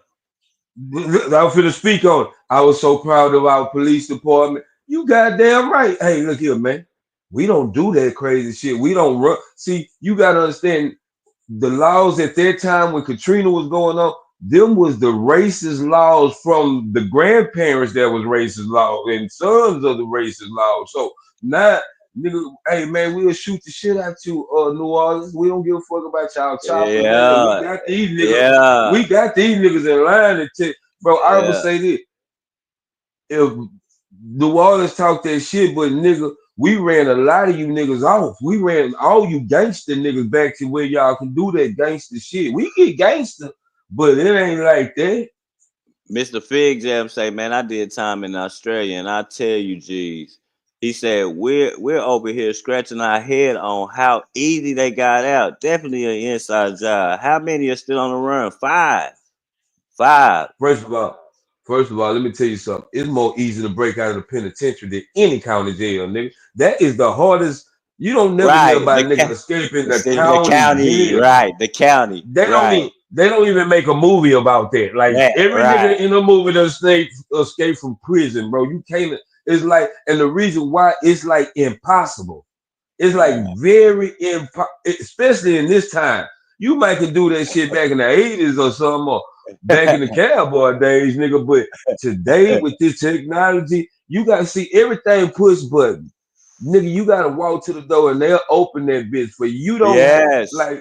Our jail is different, fool. They not understanding like you not listen, man. You just not doing that in Travis County. You're not doing that in Harris County. You're not doing that down there in Dallas, bro. You're not doing that. You just not. my nigga, you're not gonna like listen, bro. In our county jail now, nigga, you don't even visit on a visit. It's not even a visit no more. It's on the phone. You got a screen on the phone. You don't even move out. You don't even leave the car. Nigga, bro, we got tablets now, bro. I was down there with a tablet, bro, like regular tablets. Like, yeah, you can talk on a tablet, nigga. Yeah, you talk your family on the tablet, like how we hold tablets, nigga. They got tablets down there, bro. For real, bro. They got real live tablets, bro. And but see, the other niggas is crash dummy. It's a pawn game, bro. Like them niggas probably helping another nigga get away. You feel what I'm saying? Like, bro, 10 niggas, 10. Okay, the Texas 7. We had 7 white boys. Yeah. From the penitentiary though. You man, let me tell you something, bro. These niggas was all illers. All them was illers. Let me tell you how. Okay, escaping a county jail. See, even on Shawshank Redemption, the nigga dug a hole in the wall with a spoon for like 30 years. Nigga, you can't just get out there, bitch, nigga.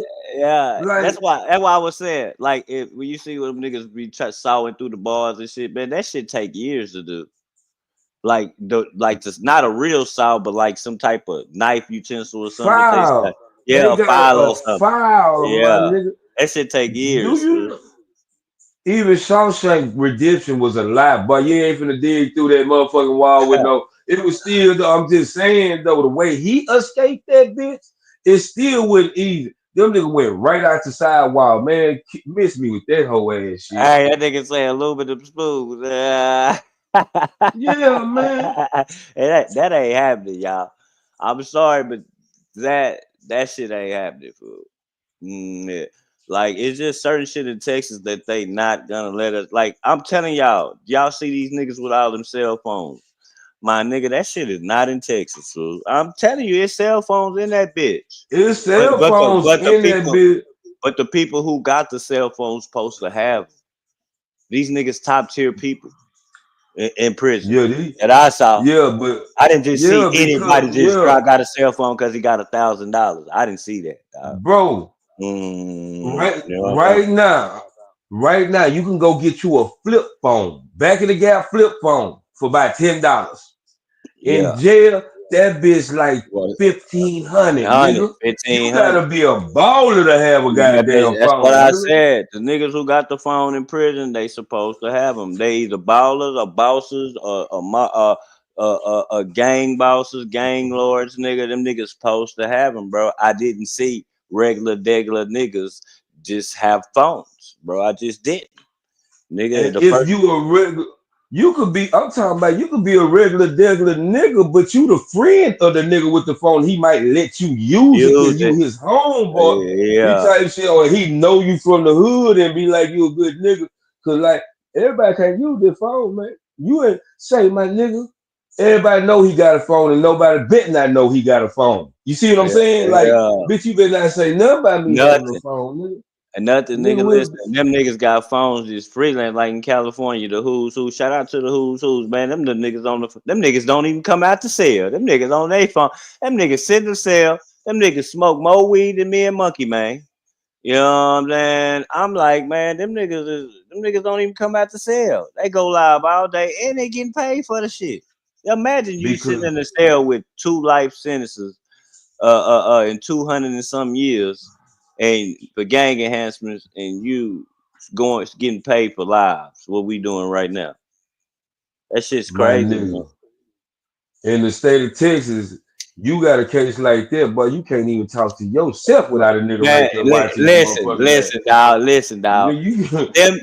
Name some Texas niggas, man. Show me some Texas bloggers that's in prison. Where they at? You're not finna see it. Where's the niggas that's making money out this bitch in Texas? Let me tell you something about these Texas niggas, bro. Like jailhouse niggas. You can't even take a picture of them, bro. Like it could be a family picture. They not even trying to get in it, bro. Take a family. See, that's why you don't see niggas like that. Like you ain't gonna see a nigga like Pico in jail with a whole goddamn cell phone. You know what I'm saying? Yeah, like, nah, it don't be go. like, And nah, then you because he the not type finna of nigga blog that in they'll here, take. bro. Not just that, they be the type of nigga that he'll take it from him. I'm not trying to talk down Pico. I'm just saying the regular nigga, if a regular nigga that's not a non-affiliate in jail, ain't affiliated with nobody, got a cell phone, man, they gonna go after that nigga. Telling you, nigga. But Them I'm gonna gang tell you members, they something gonna though. take that bitch I'm from gonna you. tell you something though. Now Pico will be the type of nigga that the nigga hide the phone with because they know Pico don't do shit. Yeah, He gonna stay out that the way. too. He gonna stay quiet, and I can pay him to hold the phone for him. That's That a too. good job holding the phone, my nigga. That too. You can live better in jail holding the phone for a nigga than you do working a 9 to 5 out here. And if I tell you that, nigga, my kinfolk, nigga, I can call him right now. Nigga, that nigga had us up. That nigga was about to get out. Nigga, this nigga was about to get out of jail. That nigga had a 5-piece school zone, got caught with some work in the school zone. And that nigga was at the end of it. That nigga had a cell phone. That nigga was calling me, my nigga. That nigga was on the Bluetooth and everything. Nigga, I can call him right now, nigga. That nigga was, nigga. You had to be somebody that had that bitch, fool. Like, you had to be somebody that had that bitch. They didn't just give that shit to, like, bro, listen. If you a bullshit nigga with that phone, man, them Crips and Bloods is gonna take that shit from you, fool. I promise you, fool. I promise you, them Man, little niggas. like you not gonna get a phone anyway because like if you like okay, so just ain't no regular nigga go get a phone, and if you do get a phone, then like just say Pico, we just using him because nigga that just don't look like he should belong in here type nigga. You know what I'm saying? We gonna get him and his family. We gonna put about 1,500 on his books for your mama to bring the phone in, nigga. We'll give you about $2,000 between you and your mama, nigga. We giving, you know what I'm saying? We gonna bust it down 1,000. Mama, get the phone in here. They gonna have you visit such and such.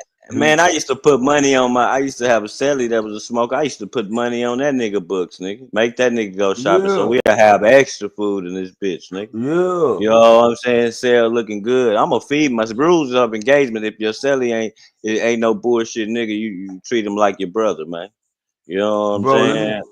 I'm gonna tell you though, it's niggas in jail right now living better than they was on the street, my nigga. Hey, nigga, I know in jail right now, it's smokers that's worked out, nigga. Motherfucker can muscle down now, nigga. Them smokers get in there and get to working out and going to church. Hey, Man, them them niggas be smokers looking like coming in. different niggas. No, them smokers coming in there still getting high. Man, look here, bro. Jail is wide. Okay, I'm gonna speak on Harris County. It's half-ass wide open, bro. Like it ain't just wild, like, but everybody getting high in that motherfucker. Man, look here, man. They got tune now. These niggas is spraying this shit on paper now. Yeah, on the paper, man. That's You know been what I'm going saying? down. Man, Yeah, man, they on that so Tunchi. Niggas don't even want real drugs in there no more. Them niggas want to smoke Tunchi. them niggas want to smoke too, man. That shit so sad, bro. They in there losing their mind on this shit. For all Like y'all slow folks from Texas, we call that K2 Tunchi. Yeah, we call that bitch Tune, man. Tune. Welcome to Tune World. They here Tune World. Houston Tune World, boy. Hey, nigga, you talking about, nigga, I'll take you to my hood and walk you down my blocks. Nigga, you gonna see niggas stuck in the street, nigga. Fuck stuck you, in the man. streets. Slump, nigga, slump. Hunched over. Nigga, hey, I'm telling you, nigga. Hey, and that fatty wap too, fucking up the Mexicans got that fatty wap tearing up the streets. Yeah, man. Shit, you might as well, cause see, one shout out to the SA, all the essays that were locked up. It what I like about the Mexicans though, they don't give a damn. Yeah, they don't give a damn about shit. Niggas, all these niggas talking that shit, and I'm not gonna say who, with the jailhouse shit. Man, the Mexicans run the jail, nigga. And I don't give a fuck what damn niggas say. The Mexicans run the jail. That's why I said, here, bro. That's why I said when I first seen cell phones, because it's been years, so I've been in prison over about 20 years. When them cell phones hit, nigga, the Mexicans is the ones that had them first. Not no whites, not no niggas. The Mexicans had that shit first.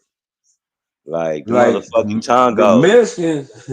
The Mexicans, okay, so this is how I go. I'm gonna give everybody a definition of how this shit go. You got Mexicans, you got niggas, and you got white boys.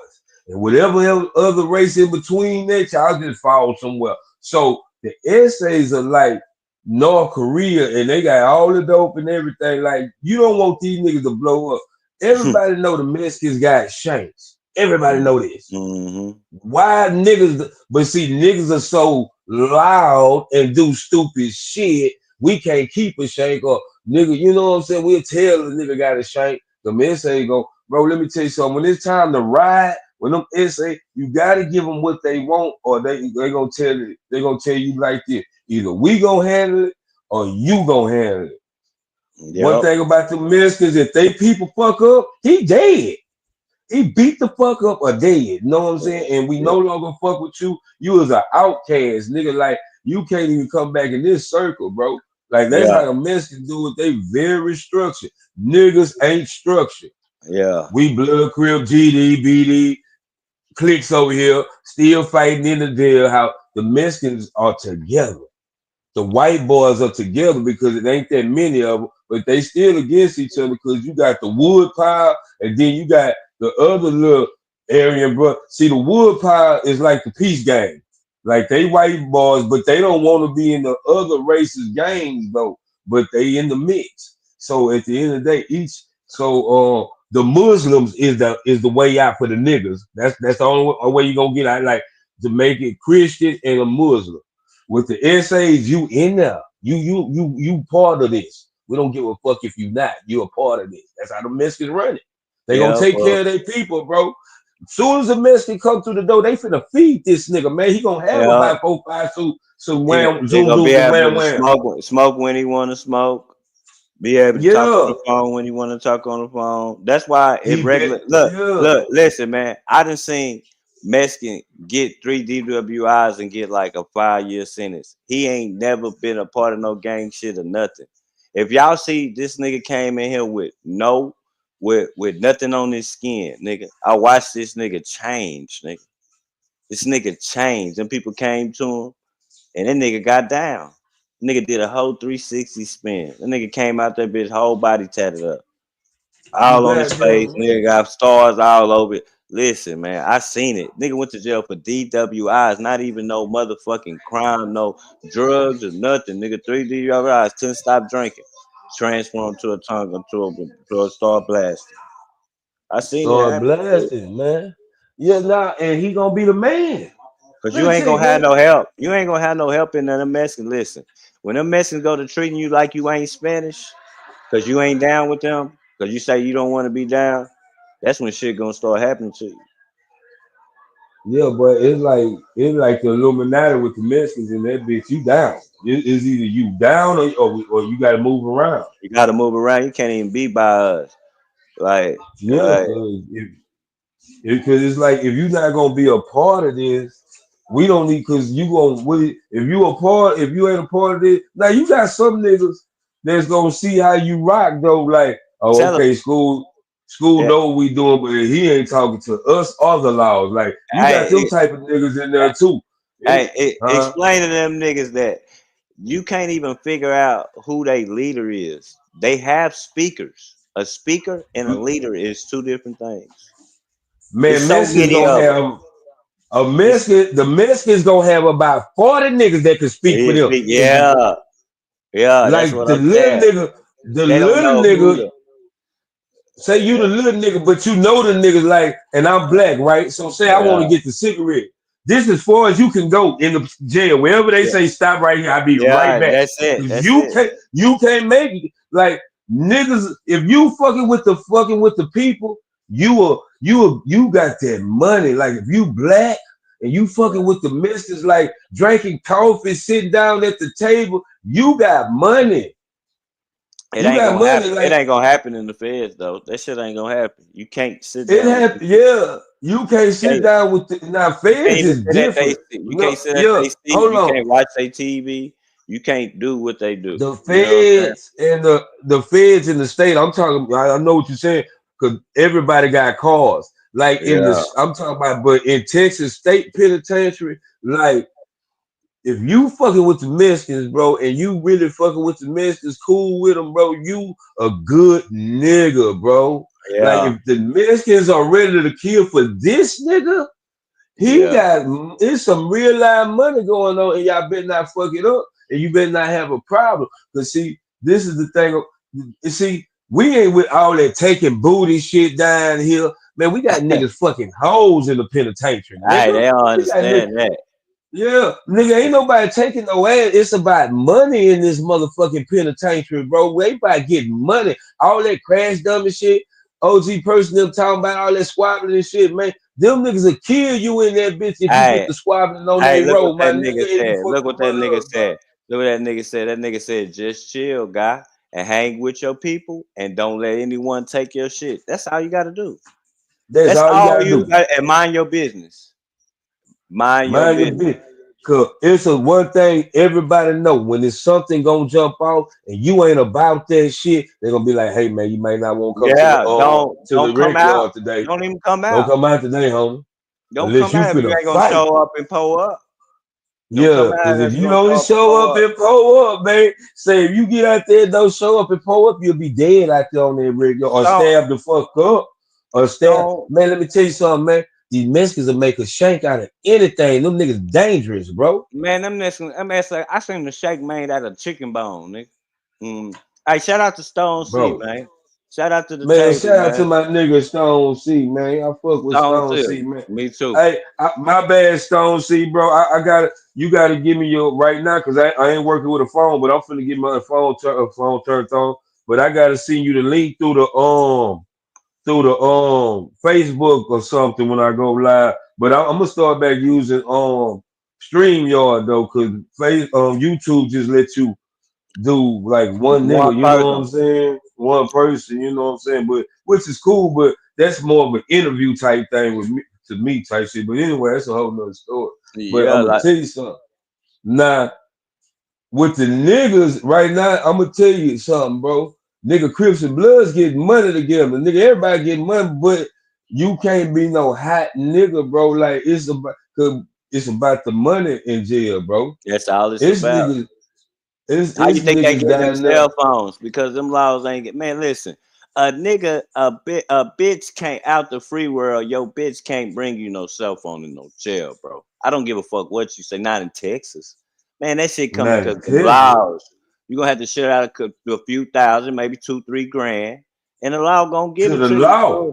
To the law, you gotta make it worth the. You gotta make it worth the law while to even fuck with this shit, dog. That's exactly just what you gotta fuck with this shit, dude, bro. And so if you got so man, it's a law maybe right now, man, probably making a extra 3,000-4,000 on their check every week, though. Yeah, every week. Just all they do is take a cash out. Take a simple cash out. Go meet my girl at this certain CVS or something. Grab the phone and go to work and take it into work. That's all they got to do. The money. As soon as you grab the phone, I'm gonna cash out you the 3 grand. You know what I'm saying? Easy money. Them hoes walking right up in there with the cell phone, nigga. Fuck you mean? You know what I'm saying? But yeah, man, it's a crazy ass world though. It ain't no crazy ass world. It's about that money. Yeah, it's about that money. But you can't. This is what always fuck up an operation. One stupid nigga that don't want to listen. Yeah, that's why I love my black people. But at the end of the day, we gonna have to start eliminating stupid people, bro, in our circle. Like we got niggas that take you out the game for a little bit of money, dog. And you the nigga, you the man, you the nigga putting everybody on, and they get on some stupid shit or some jealousy shit and want to snitch on you and take you out the game, bro, because they want to be the man. You know, it's crazy. You know what I'm saying? Like these young niggas, they just kidding. They don't even know why they killing. They think it's a game. Nigga talking about man, young nigga, bro, he was like 22, 23, I think. He say, well, we in court, like in the back where they hold you in the cell before you talking to your lawyer through the window type shit. But anyway, man, that nigga say, man, I got into it with a nigga, man. We got into it, nigga, man. I shot the nigga, though, man. You think they gonna give me probation? Hell no. Yeah, nah, nigga. Not in Texas, nigga. You gotta go pay your restitution, fool. And I ain't talking about no money. I say, man, I promise the nigga say, man, my daughter about to be born. Say, my nigga, they don't give a fuck about they don't give a fuck about that shit. None of that, nigga. You know what I'm saying? You black for one, and you the shot nigga, but you saying they ain't got nothing on you. So look here, baby girl gonna be about 2 to 5 by the time you finish with this shit. But if you do beat this case, she gonna be at least 2 years old because they done dismiss it. You gonna sit in that bitch for about 2-3 years trying to fight this shit. Hope the nigga don't die. Know what I'm saying? Hope they don't find the gun. Cause they acting like they looking for the gun, but they not looking for this gun. It's too many other crimes. They just dry sitting you in there, hoping you sign for time or spend a bunch of money on a lawyer fighting the time. It's gonna be some money spent, so you better have some money, or you finna sit in jail for about 2 to 5 years fighting this case, bro. You know what I'm saying? 5 is the max. Cause if the nigga died, now we done got this to be. People not understanding, people not understanding what P. Diddy did is crazy. He rushed for a speedy trial, meaning like cases like this, niggas sit in court, be like, man, I'm gonna sit this bitch out, man, and sit it out for the whole 2 years. You know, let me tell you what is the purpose of a speedy trial. Y'all ain't finna collect all the evidence. This whatever y'all got right now, let's go. Let's go. Y'all ain't finna let y'all. Yeah, y'all ain't finna investigate this 2 or 3 years. No, let's go right now. Yeah. But damn, let's go right now. They got 20 years worth of evidence, though. 20 years worth of evidence, man. Yeah. No. But see, this is what y'all failing to realize. They got 20 years of footage, nigga. They don't got. Yeah. He got the main piece. That's why I speedy trial. You know what I'm saying? You know what's crazy is that they never found none of the videos on Diddy. All the videos is Cassie is got the disk drive or whatever you call it for the shit. Ain't that weird? It's like he was setting that hoe up. So if it ever hit, bitch, it's on you, ho. Listen. He pushing P. Bitch, I had this set up before you even know it's gonna be a setup. I paid you out, ho. Now I'm gonna expose your dumb ass. I paid you out. Now I'm gonna expose your dumb ass. Since we want to talk, man. So people talking about, man, look here, we talking about either abuse or sex trafficking.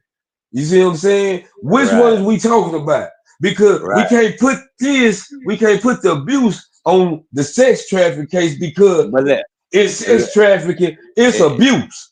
But listen, it's pimping going on. Listen to this, fool. A lot of people don't know in the human trafficking. This say, Monkey Man, just say you bowling, and you know you like to do this type of shit. Just say you and your girl, y'all go to Atlanta to buy some pussy, and you make your girl have sex with the girl. You pay the girl. That's human trafficking because you brought your girl across state lines to have sex. Now hold on. I'm a reverse it. Say you in Houston with your girl, and you call up a call girl from Atlanta to come to Houston. You fly, She crossed state lines. That's human trafficking. That's what I'm saying. That's what I'm saying. You got the star witness, and that's Cassie. This is crazy. So this is what I'm saying. And all that y'all talking about, man, look here. If I don't give a fuck who I hear, show me where I got people coming trafficking. Y'all bringing up drug trafficking.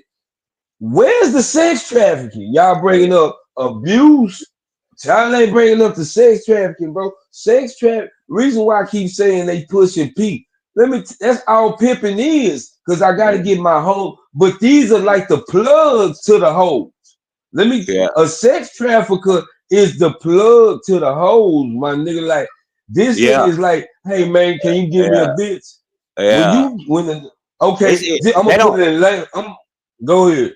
They don't even know that it's governors and senators that do the same shit.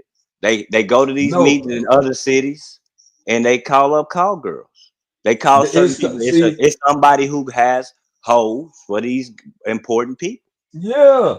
Hey, say just like I say, hey, look at Self-Made. When I come down there, man, you know what to give me some hoes.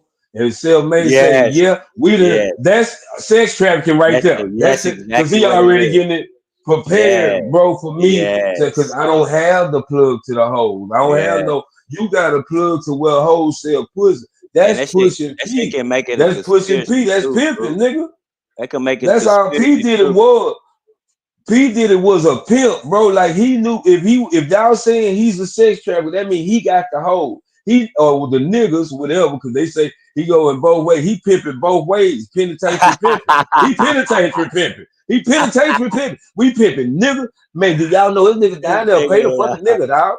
Yeah, these niggas. Yeah, for real, it's wild down there. So I mean, and there's nothing wrong with it. If you a pimp, everybody know a pimp put his hand on his hoes, my nigga. But at the end of the day, y'all want to say it's abuse. Okay, if you in the prostitute world, if your sister a prostitute, because some of y'all got people that's out here being prostitute, knowing that a nigga beating on them and ain't saying a motherfucking thing, but you speaking on Diddy. It's the same shit.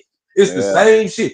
He like the freak too. Now, if I got hoes, I'm just saying, and I'm just straight hoes. No niggas involved. Diddy got niggas in hole, and you freaky too, nigga. We gonna we gonna talk about how freaky you is, but P Diddy ain't snitching on the nigga that was more freakier than him that was participating in the. Because for me to sex traffic, I'm bringing a hoe over here, a hoe over there. My boy need a hoe from Atlanta. It's niggas that do that right now in Houston. Just say I guarantee it. They balling down there. It's wherever the ball is at, it's niggas that's doing it. Tupac. I'm gonna use Tupac. May he rest in peace. If I'm coming to Houston, I'm gonna have drug trafficking and sex trafficking. I need me an ounce of cocaine and a bitch in the room over here at the Marriott off of Broadway and 124th when I get there. It's already being trafficked. Hey, tell the truth, nigga. They do it for Drake all the time. They do it for any nigga that's a celebrity, bro. You know it's a local nigga getting that treatment. That's a rapper, nigga. That's it's why a local nigga getting that treatment, bro. That's why Drake love Houston. Cause them strip clubs, them niggas don't have that shit set up. Let's say this. No, let me tell you this. This how I make it freaky though. You got niggas that sex trafficking. Let's say they allegedly did one of these niggas because they say allegedly supposed to have been kids involved. It's still sex trafficking, my nigga. And any nigga that's pimping kids, you a motherfucker. Man, you in Texas, you're gonna die. That's why they got their own units. They don't even come. You can't be a pedophile, a snitch, a chomo, none of that shit. Like none of that. You can't. Boy, you can't even beat your mama in jail. And nigga beat your bitch ass. Then you beat your mama. Nigga, you get your mama. Yeah, nigga beat your bitch ass down there, and they don't even know you. Yeah, they don't even know you, nigga. If you put your hands on your mama, bro, then nigga, man, them niggas beat your ass down there, bro. You hear Miss Who? Not with the lady with the cookies. Nigga, bitch ass nigga, that's my nigga beat you up down here. But everywhere else, like I'm gonna tell y'all something, bro, and I'm gonna be very respectful, bro. Ain't no place like Texas when it come down to anything, bro. And I'm just being real. I've been a lot of places in my life, bro. But as far as structure and everybody getting money, it's Texas, bro. We don't really complain about no money down here, bro. Like other places do, bro. Listen. I'm gonna explain to y'all about like look, a lot of niggas be like, man, yeah, them niggas slow down there, they this down here. Why is it that all them rap niggas come down here and fall in love? Because listen, them niggas listen. What's all these rappers' favorite places to go, like in club, and they go to Atlanta, right? The reason why, because you see the big booties. You see the big booties, the nice Houston too. Hold on. I'm finna get there. I'm finna get there. Let me land. I'm finna get there. They see the big booties, beautiful women, the nice cars, Bentleys and shit, nice houses. Black people are striving, bro. When they say Texas slow, but when they go to Houston, like say niggas don't gotta argue with promoters about the money. They getting the money. They know the money there. This is the reason why them niggas didn't want to fuck up the relationship with South Walker in Memphis. Cause no matter what you do, all them rappers blowing up in Memphis gonna have to come through Houston. Let me speak on this, bro. I'm in jail, huh? I see what happened down there in Memphis. I hear about it, bro. I'm gonna tell you, I can walk right now. The nigga that killed that nigga, they found that nigga just down the street by my house by Greenspoint Mall. Greenspoint Mall. On the motherfucking. I'm right here. I can walk to Greenspoint Mall, my nigga. Well, it's kind of right. It's like two, like if you know how the feeders is, say you're on the freeway. Not the first exit, but the second exit. I can exit right there, and that's Greenspoint Mall off the Beltway, my nigga. Know what I'm saying? But I'm just saying, it's like, okay, this is why Texas is so special. You go to Atlanta, you pretty much know who, right? But it'll be a regular diggler nigga. I like that word. It's a regular diggler nigga in Texas with a Bentley. Yeah. No, next to Drake.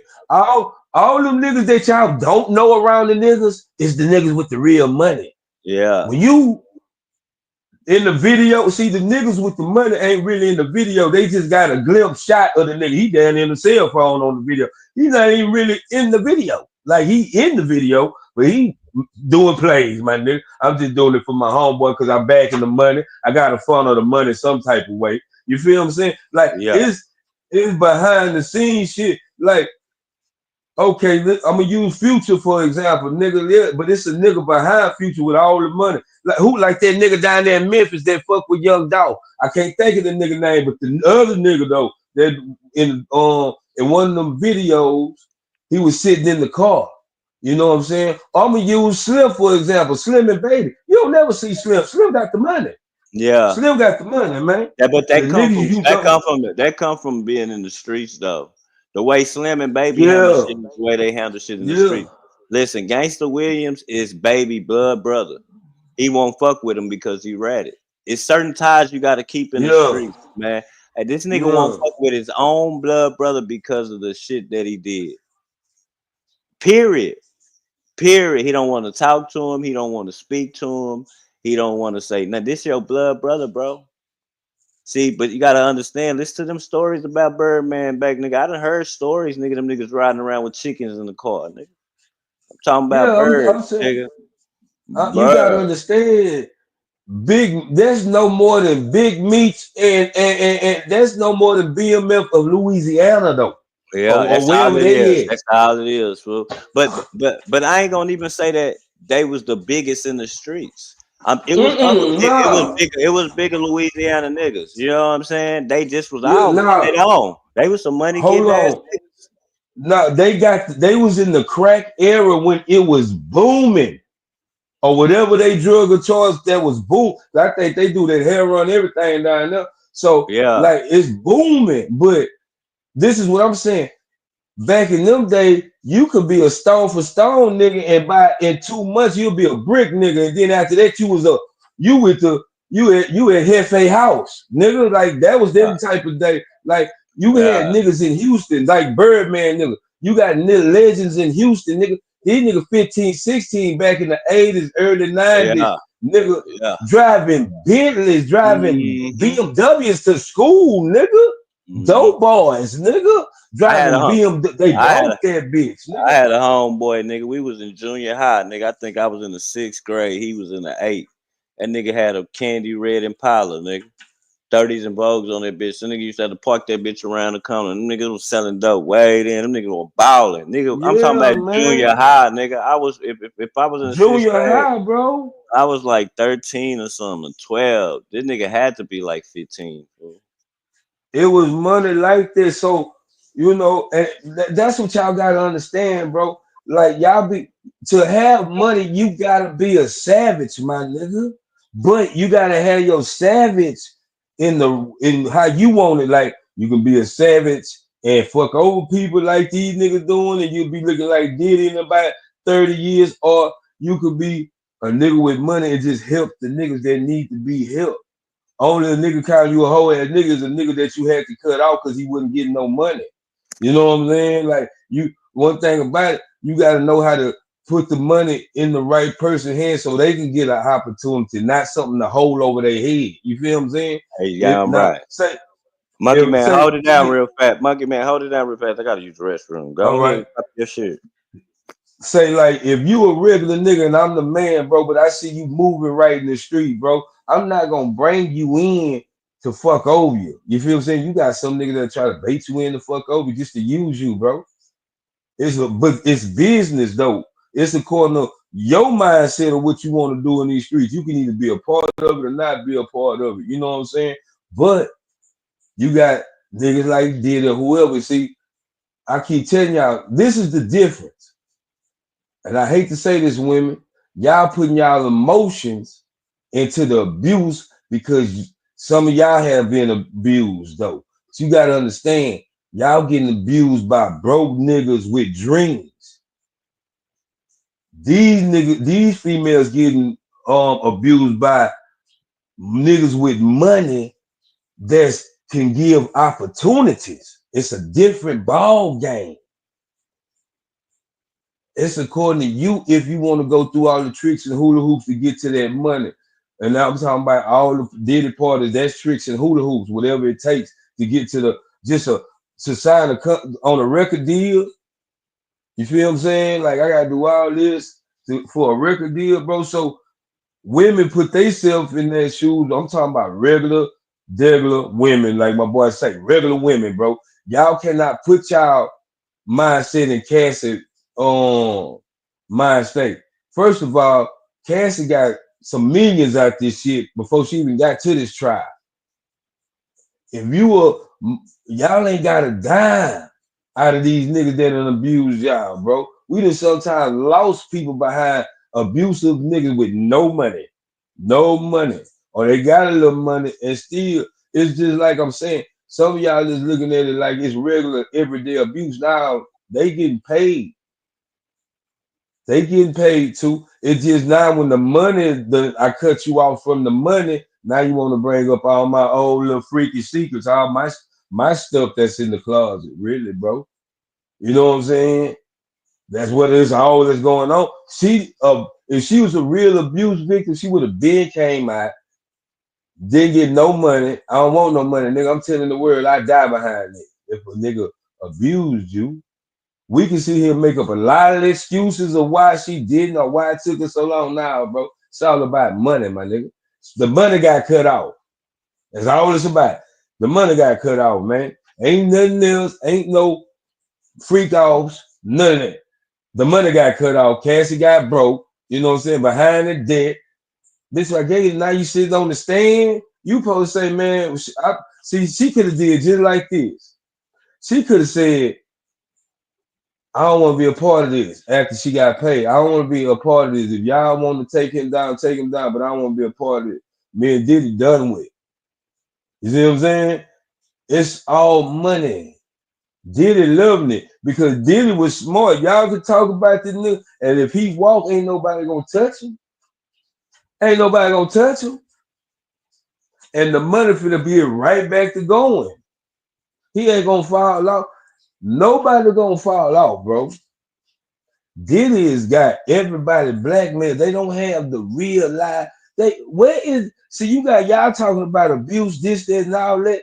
Where is the sex trafficking part of this at?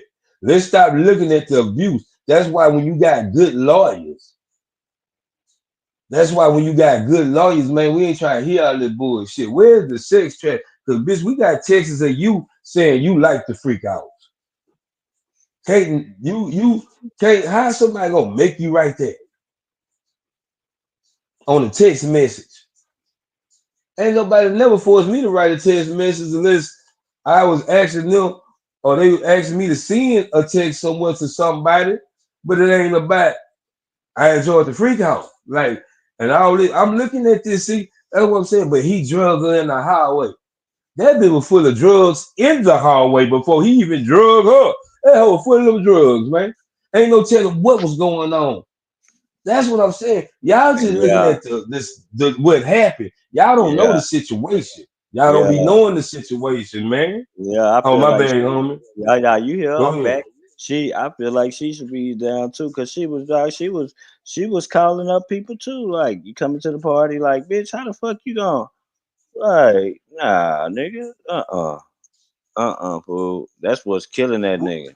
Yeah. Hey, what? But look here, bitch. Where your text message that saying I need help? He's drugging me. Where them text messages in? That ain't because she was geeking. She was that's like what I'm talking about. She was geeking. She was That's sneaking. What I'm saying, man. She was sneaking and geeking, man. That's what I'm saying. Thing, though, you know. But shit, bitch, don't blame me.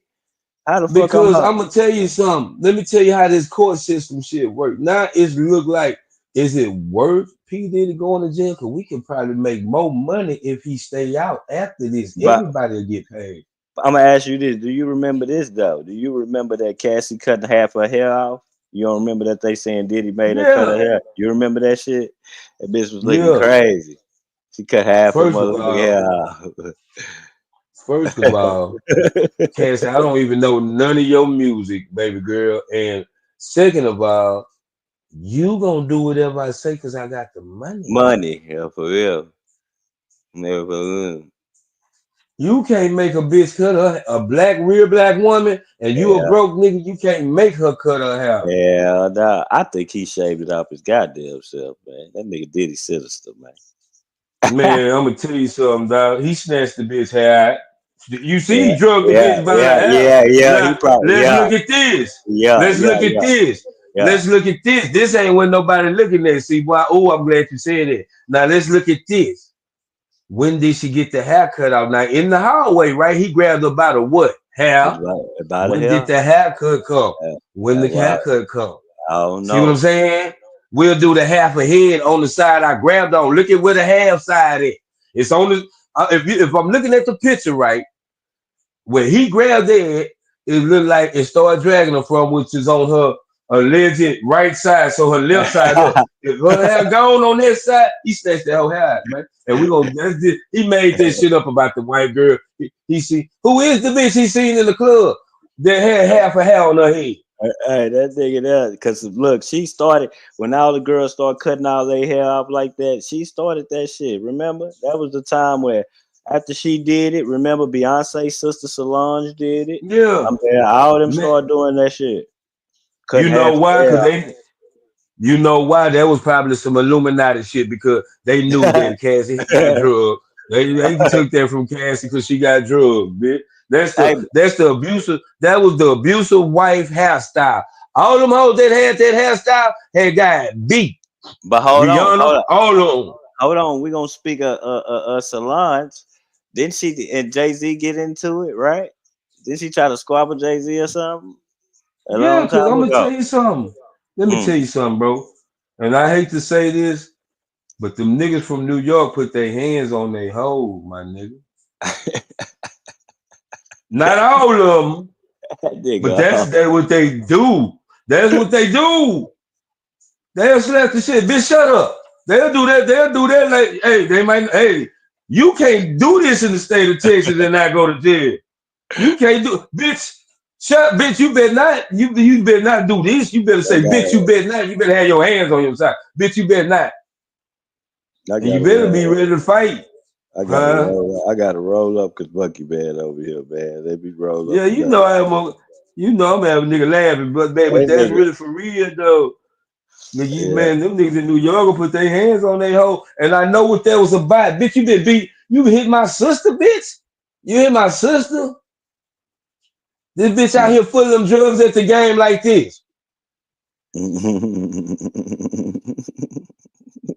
That nigga crazy, dog. Bucky man, that's crazy, dog. Only thing nigga I'm missing is T Will, man. What about nigga T Will? My nigga T Will. Nigga T Will. That's what the hoe doing the whole time. Bitch, what is wrong with you? Why you like this? Another nigga behind the scene. Jay-Z. Man, look here. I'm gonna tell you something. P. Diddy is up under Jay-Z. If y'all want to really look at, let me tell you something. Jay-Z really the Jay Prince. He really Jay Prince. Everything. Everything. Nigga, let me tell you something. I'm gonna tell you something. And if I'm lying, God forgive me. I don't think it's no Texas nigga. Let me tell you, that's why I give a shout out to any Houston nigga that's a big time rapper that never, you don't hear no Texas nigga at a P. Diddy party, nigga. We don't, and y'all better not say Travis Scott. Travis Scott is not a Houston rapper. He is a rapper that is from Houston, not even Houston, Missouri City, the suburbs, the outskirts. Know what I'm saying? Not the trenches. Mo City is not even Houston, nigga. It's Missouri City, Texas. Look it up. It's his own city, own police department, own town. That's not Houston. You see what I'm saying? Like it's like that's what they was talking about, like around him. That's what they was talking about, like Jen Lee. Jen Lee, he from the hood. Hey, nigga, that nigga is not from Dallas, bro. That white boy would not survive in DFW. That white boy would survive on East. Hell nah, bro. Not where Lil CJ and them at, nigga, in Eastwood. Man, listen. You don't see Lil CJ and them and go, yeah, hanging around but with I'm gonna tell you something. No white boys. Nigga, if that, I'm gonna tell you something though. I'm gonna tell you something though. And I don't know who this nigga is, but I just found out about him through whatever the. But I don't even know. Just tell me, who is this nigga regular? Like, is he a social media person? What he's do a he rapper. do? He's a rapper. His daddy owned a whole bunch of strip clubs in Dallas, fool. Like, of course, niggas gonna be attracted to you because they want to get in them clubs. They want to throw parties. They want to throw concerts in the motherfucking strip clubs, fool. So why is the nigga walking around looking like a big homeless nigga? I thought that nigga rich. They was fighting a homeless nigga. That nigga rich, fool. But he ain't rich. He ain't rich. His people rich. You know what I mean? They know, but they gonna try to get close to him because of who he is, like you say, bro. Yep. You know what I'm saying? You can buy friendship like that. Like, y'all acting like this is just a regular hood white boy. Man, listen, this nigga is from I forget where they say that nigga from, the outskirts of Dallas, bro. Y'all go to these parts of Dallas and go to the South Dallas or go to DFW and go to Stop 6 or go to nigga. Let me tell you, I don't know. See, y'all do. Let me explain it to them so they can get understand. Like, Texas is different. I gotta tell y'all, Texas rule. Texas could be his own country. At one time, we was our own country. That's another history story for another day. But let me tell y'all this: in Texas, so you got the hood. See, some places where y'all at, it's across the track. Like the hood right here, then you go across the track, and then so. How Texas set this bitch up, you got the hood, the slums, the trenches. Then you got the middle class. You see what I'm saying? It's a middle class. Then from the middle class, you got lower middle, so you start out lower middle class, then upper middle class. When you get in the upper middle class, now you damn near got you in the gated community or something. Yeah. You know what I'm saying? Way away. So the money move away from the hood. That's all I'm saying. In Texas, how we structure, like now they got Texas. Okay, so Houston is gentrified. So this is what they doing. Texas got so much money. We gonna push all you niggas away from the hood. We gonna push y'all away. We not finna blend in. We not. You gotta have money to be down here, brother. See, when you come down here, white folks can call you brother. Know what I'm saying? And shit like that. Like, you know, you can't do that in the hood. So it's hard. They ask you, what's your opinion on SPM? That's my nigga. I don't know about. See, what hurts me is I look at a nigga talent. I'm looking at R. Kelly talent. I'm looking at SPM talent. You feel what I'm saying? I'm not looking at the freaky sexual shit because it got nothing to. Because before I knew any of this, let's be real, I was jamming these niggas. I was just 10 years of now, we'll still be on top. Mace, I thought I told you that we won't. I was jamming this shit. SPM I'm singing PJ, so I don't. Because South Park Mexican is a legend in the Screw Up movement. He's the only Mexican. He's a part of the Swisher House movement. The first Mexican. He's a part of the first Swisher House movement, dog. Know what I'm saying? But this the thing about South Park Mexican. That nigga was Dope Money. The nigga company was called Dope House Records. Hey, look though. Dope House Records, nigga. He in jail for sleeping with both the mama and the daughter though. That what it ain't really that. It ain't really that. It was that when he was a everyday street nigga having money, he putting that dick on him. Shit got happy. Then he blew up. He stopped fucking with him. I gotta cut you roach assholes off. Yeah. I'm in the upper echelon of, man, do y'all know Southport Mexican was finna sign a $40 million deal at the time niggas wasn't getting $40 million? A nigga wasn't getting $40 million, nigga. Deal, nigga. He was finna blow up with Baby Bash and all them niggas he was with. If y'all know who Baby Bash, see, that's the thing about it. It's niggas in Texas getting Hollywood rap money that y'all never heard of.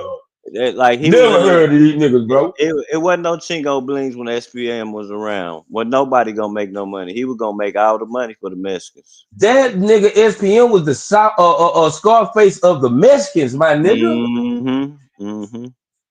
That nigga's a king in jail right now. He one of them niggas. He got a cell phone, probably 3 of these bitches. Or better. He him. He him in that jail, bro. He ain't no. They ain't looking at him as no chomo, nigga. He him. I'm 44. Yeah, Scott. he him, nigga. Scott, yeah, that nigga's really that nigga, man. See, listen. But a lot of the rappers, listen, I ain't gonna say a lot. The whole screwed up clique was really who they say they was. If First them niggas of all, was saying they hold on. I'm gonna tell you something, and that's why I'm gonna give you your props. I'm gonna give you OG. See, it's too many niggas false claiming, false representing Texas, bro. And all our cities, bro. From TT90 what he did to whoever, you know what I'm saying? Yeah. Because at the end of the day, you niggas representing like stomp down niggas, but get stomped down, and then niggas think it's pushing like that on the level of these niggas who don't know shit. We talking about y'all dealing with everyday niggas. I'm a regular nigga, but I fuck with niggas that you know what I'm saying? I hobnob. I can hobnob, nigga. Some niggas can't go past this point where I can. No teeth in my mouth, nigga.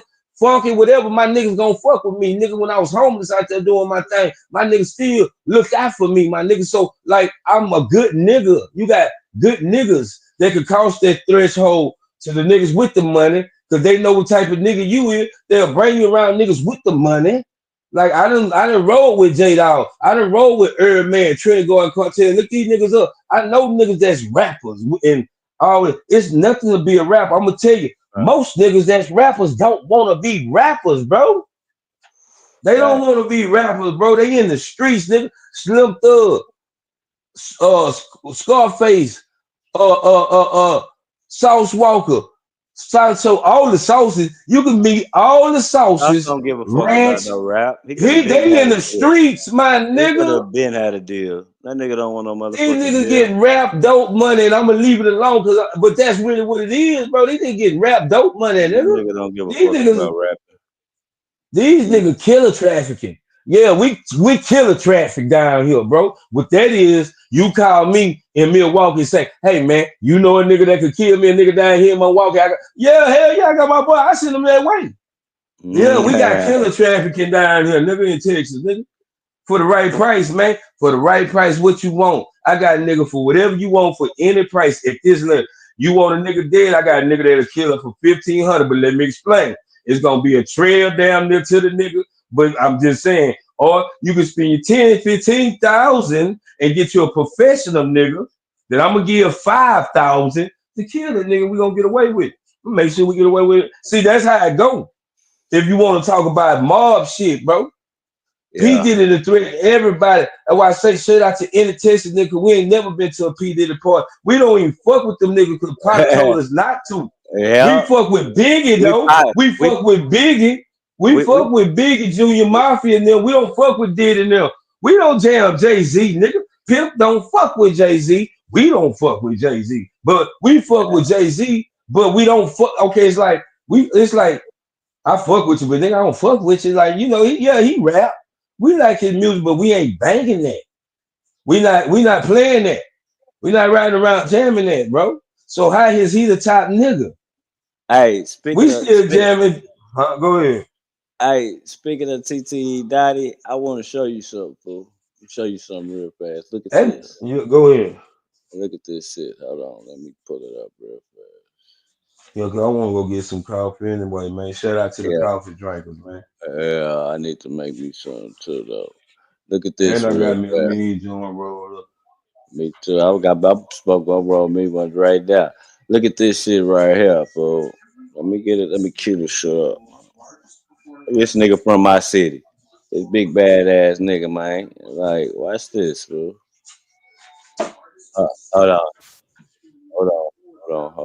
Yeah, you know what? Shout out to my nigga Loco. I know him, motherfucker, but that nigga brought that nigga to my show a couple of times. He started fucking with me by himself. He was coming back from No Jumper. I got a video with this nigga, man, when he was hot at the time. Look at this. Look at this shit right here, Monkey Man. It's him snitching to the Laos.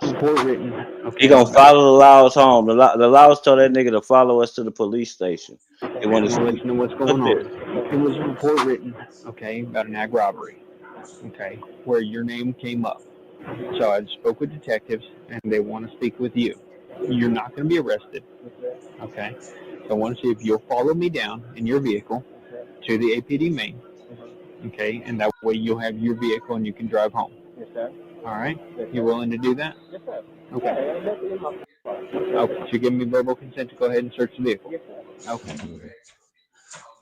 Man, that nigga sound like a whole white boy. Thank you. Yeah. Oh, they got him on camera. I was thought we just listening. Yeah. Huh? This changes things a bit. How the cam put it? I reached right up and it fell right out. That's not mine. Me, Brandon Bailey. What? Nigga saying names and name and everything. You in there selling? Yeah. Yeah. Big dope. What? They sell big dope. Man, we go run it back from the top, man. We go run this bitch back from the top, man. We go run this bitch back from the top, man. Y'all gotta listen, man. Listen, the caption is on the bottom. The captain is on the bottom. Listen to this nigga, man. This big badass snitch ass nigga, man. I'm telling you, this nigga a rap. Watch this. Okay, I'm gonna let you know what's going on. There was a report written, okay, about an ag robbery, okay, where your name came up. So I spoke with detectives, and they want to speak with you. You're not going to be arrested, okay? Why you want to speak with me if I'm not going to be arrested? Hell no, I ain't going there. Fuck am I going? That way you'll have your vehicle and you can drive home. Yes, sir. All right? You willing to do that? Yes, sir. Okay. Okay, so you give me verbal consent to go ahead and search the vehicle? Okay, thank you. Mr. Jones, this changes things a bit. Huh? This changes things a bit. That's not mine. I reached right up and it fell right out. The nigga had some work on it. The dumbass nigga had some work on it. And I think he had a gun, if I'm not mistaken. Where's the 6 keys at right now? I am Mason Maine is the project in the house. Yeah. See the nigga saying Mason Maine. Whose car is it? Is it your car? No, it's Maisha's car. Who's Maisha? That's my girl. What's her relation? Red drives the car a lot. Red drives the car a lot. That's cold. Cousin? Cousin? Are they blood cousins or what they call platoon cousins? What's Maisha's brother's name? Brandon Bailey. Brandon Bailey. Brandon Bailey, go by any other names? Nigga name in the first name, the last name, bro. Bilo? Spell Maisha. Lyesha. So where did y'all meet at? He came to my grandma's house. Okay. What's Maisha's last name? Bailey. Bailey. B-A-I-L-E-Y. We'll have a seat in the back of my car right now. Figure things out, all right? Your car?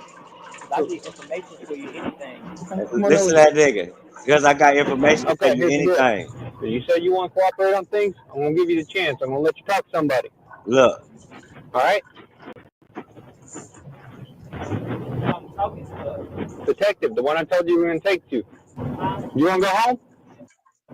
Okay. You want to go home? You got to do what you have to do to go home. What? What's that? Yes, sir. Hey, we gonna leave that right there, man. We gonna leave that Nah, right but see, I'm there. finna say something. I'm finna say something though. That's just like, and I'm gonna say to God on the truth. I believe Whack 100. All these niggas, Whack 100, Charleston White. That's the same thing they don't do. That's the same thing they do when they get no calls with the law. Hey man, y'all fucking with me and such over here got this, that, and the third. Because how they know everybody business, but they willing to tell to do what like they'll talk to the laws for free. Y'all gotta pay them niggas money to talk to them about some other nigga business. But these niggas will give it to these white folks for free to walk, bro. Yeah, For real, man. Yeah, nah, Like, yeah. nigga, and I'm not saying they wrong. However you get it is how you get it. You know what I'm saying? Okay, if he a snitch, he cool with it. See, everybody always talking about don't snitch, but snitches get stitches. Now, ain't nobody killing these niggas like that. Not here in Texas. You better not fuck with him because he's an informant. He is a law now. I ain't doing no snitching, man. I just ain't gonna do nothing wrong. I ain't gonna do nothing wrong. So you gotta get your, you gotta put your ducks in a row, man. I mind my business. I learned to mind my motherfucking business. You mind your business. See, y'all gotta understand. Any nigga in the streets are pawns, my nigga. Like Jay-Z them don't have they don't fuck with niggas in the street. Like, man, you like they say, would you get the money or sit down with Jay-Z? My nigga, I don't want to sit down with Jay-Z, man. Give me this money so I can become Jay-Z. Shit, fuck that nigga, man. Right. Y'all today is two celebrities starstruck, man. Down here and tell we don't give a fuck about them niggas. Jay-Z can walk right past and they will be like, man, what's up, nigga? Or nothing. Say nothing to the bitch ass nigga. We don't fuck with them. We don't fuck with these niggas. We ain't on that celebrity shit down here, nigga. It's hood stars, nigga, down here look up to, my nigga. Having money on. Having real live money. Having real live money, bro. And they good niggas, bro.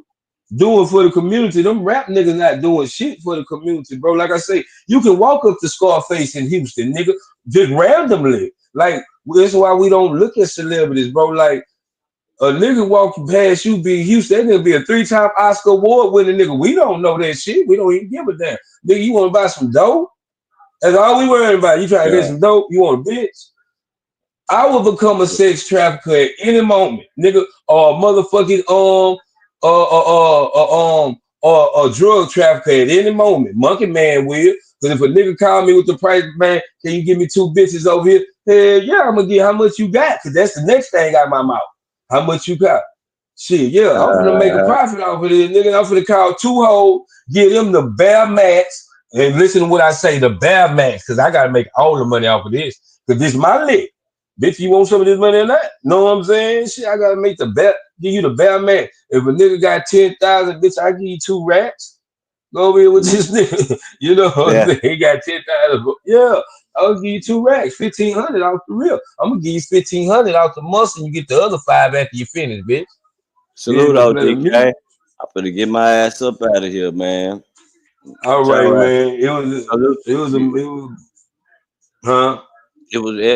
was a pleasant. What you finna say? Nah, I was gonna say, man, I'm finna go too, cause I'm hungry, man. And shout out to everybody in the chat, and shout out to you, homie. You know Make what sure y'all it is. subscribe to Monkey Man. Drop your link in the chat, Monkey Man. Yeah, I might just go live right now. Man, Monkey Man go live. Drop the link, and then Monkey Man gonna go live, man. Y'all go over there and fuck with him. OGK salute. Shout out to all y'all, man. Man, that's my boy too, man. Unless OGK finna go live, shit, right, or did you go? OGK about to get it in, probably. You know he definitely gonna get it in. We know we up. We know where. We know how to get up, get to the plate. It's just been a successful stream, y'all. Yeah, we on stream, y'all. Why they saying we don't fuck with it? We on stream, y'all, right now. But yeah, I man, just gotta get back to it. I'm gonna get up out of here, man. Salute, y'all. We all gotta play a jab to get us right, man. So salute to all y'all, man. It's definitely been a successful stream, y'all. But yeah, man, it's some crazy shit going on with this Diddy shit, and all the niggas breaking out of jail, and it's a lot of shit, man. It's just a lot of shit going on in the world, man. You got to keep up. I just be here to give you news you can use. I go by the name of Self-Made Hustle TV, where the hustle has to be in you. And not on you, make sure you like, share, and subscribe, man.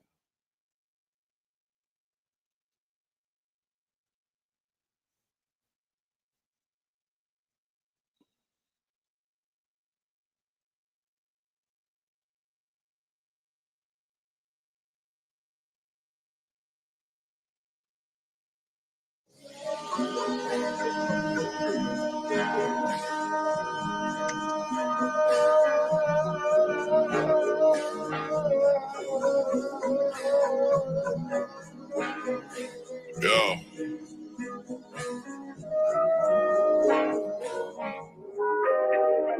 And this shit sound like summertime in Houston on a Sunday.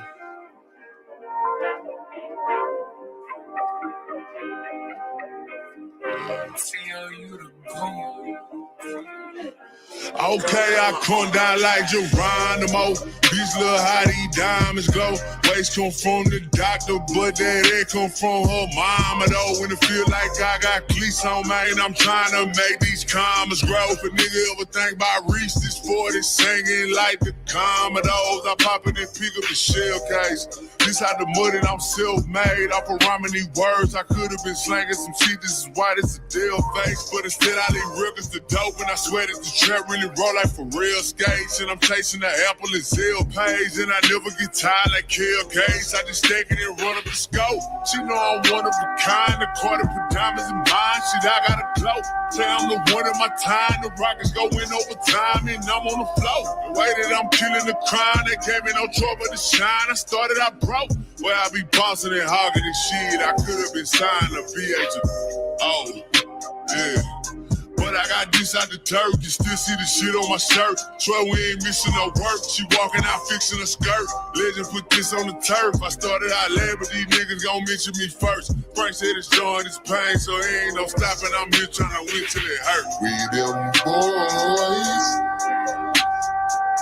on them things coming down. We like Patron, that's right, and bang. And that's how we do it. We make noise, yeah, and break frame. Coming down. We like to come down. That's right, just whistle lane. Picture perfect Sunday in the city, bring them slabs out. Pretty bitches out of taking pictures with they ass out. Homie had too much to drink, I think he bout to pass out. Post a poa, pick a few, I'm through, then I mash out. It's so easy to me cause I keep a lot of bait. Same bait got the jealous talking down with the hate. It's boss life, I got it at the crib on the gate. Living like I'm pushing weight. We got boats on the lake. Take 59 south, 610 West Timer at the Galleria Mall. Boo, come shop with a shiner. Big Slim right behind her like I'm trying to get vagina. Got sugar babies worldwide, H-China, China. Since a kid been the grinder. Ask the city deal about.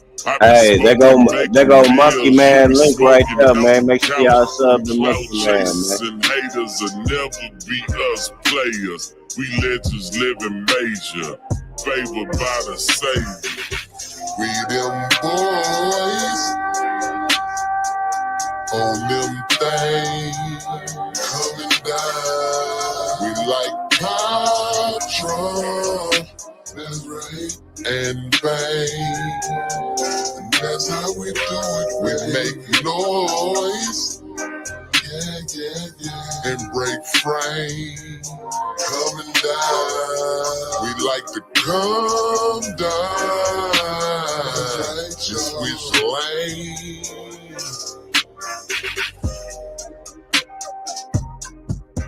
I'm gone, y'all. I'm gonna put this link at the bottom of the chat, y'all.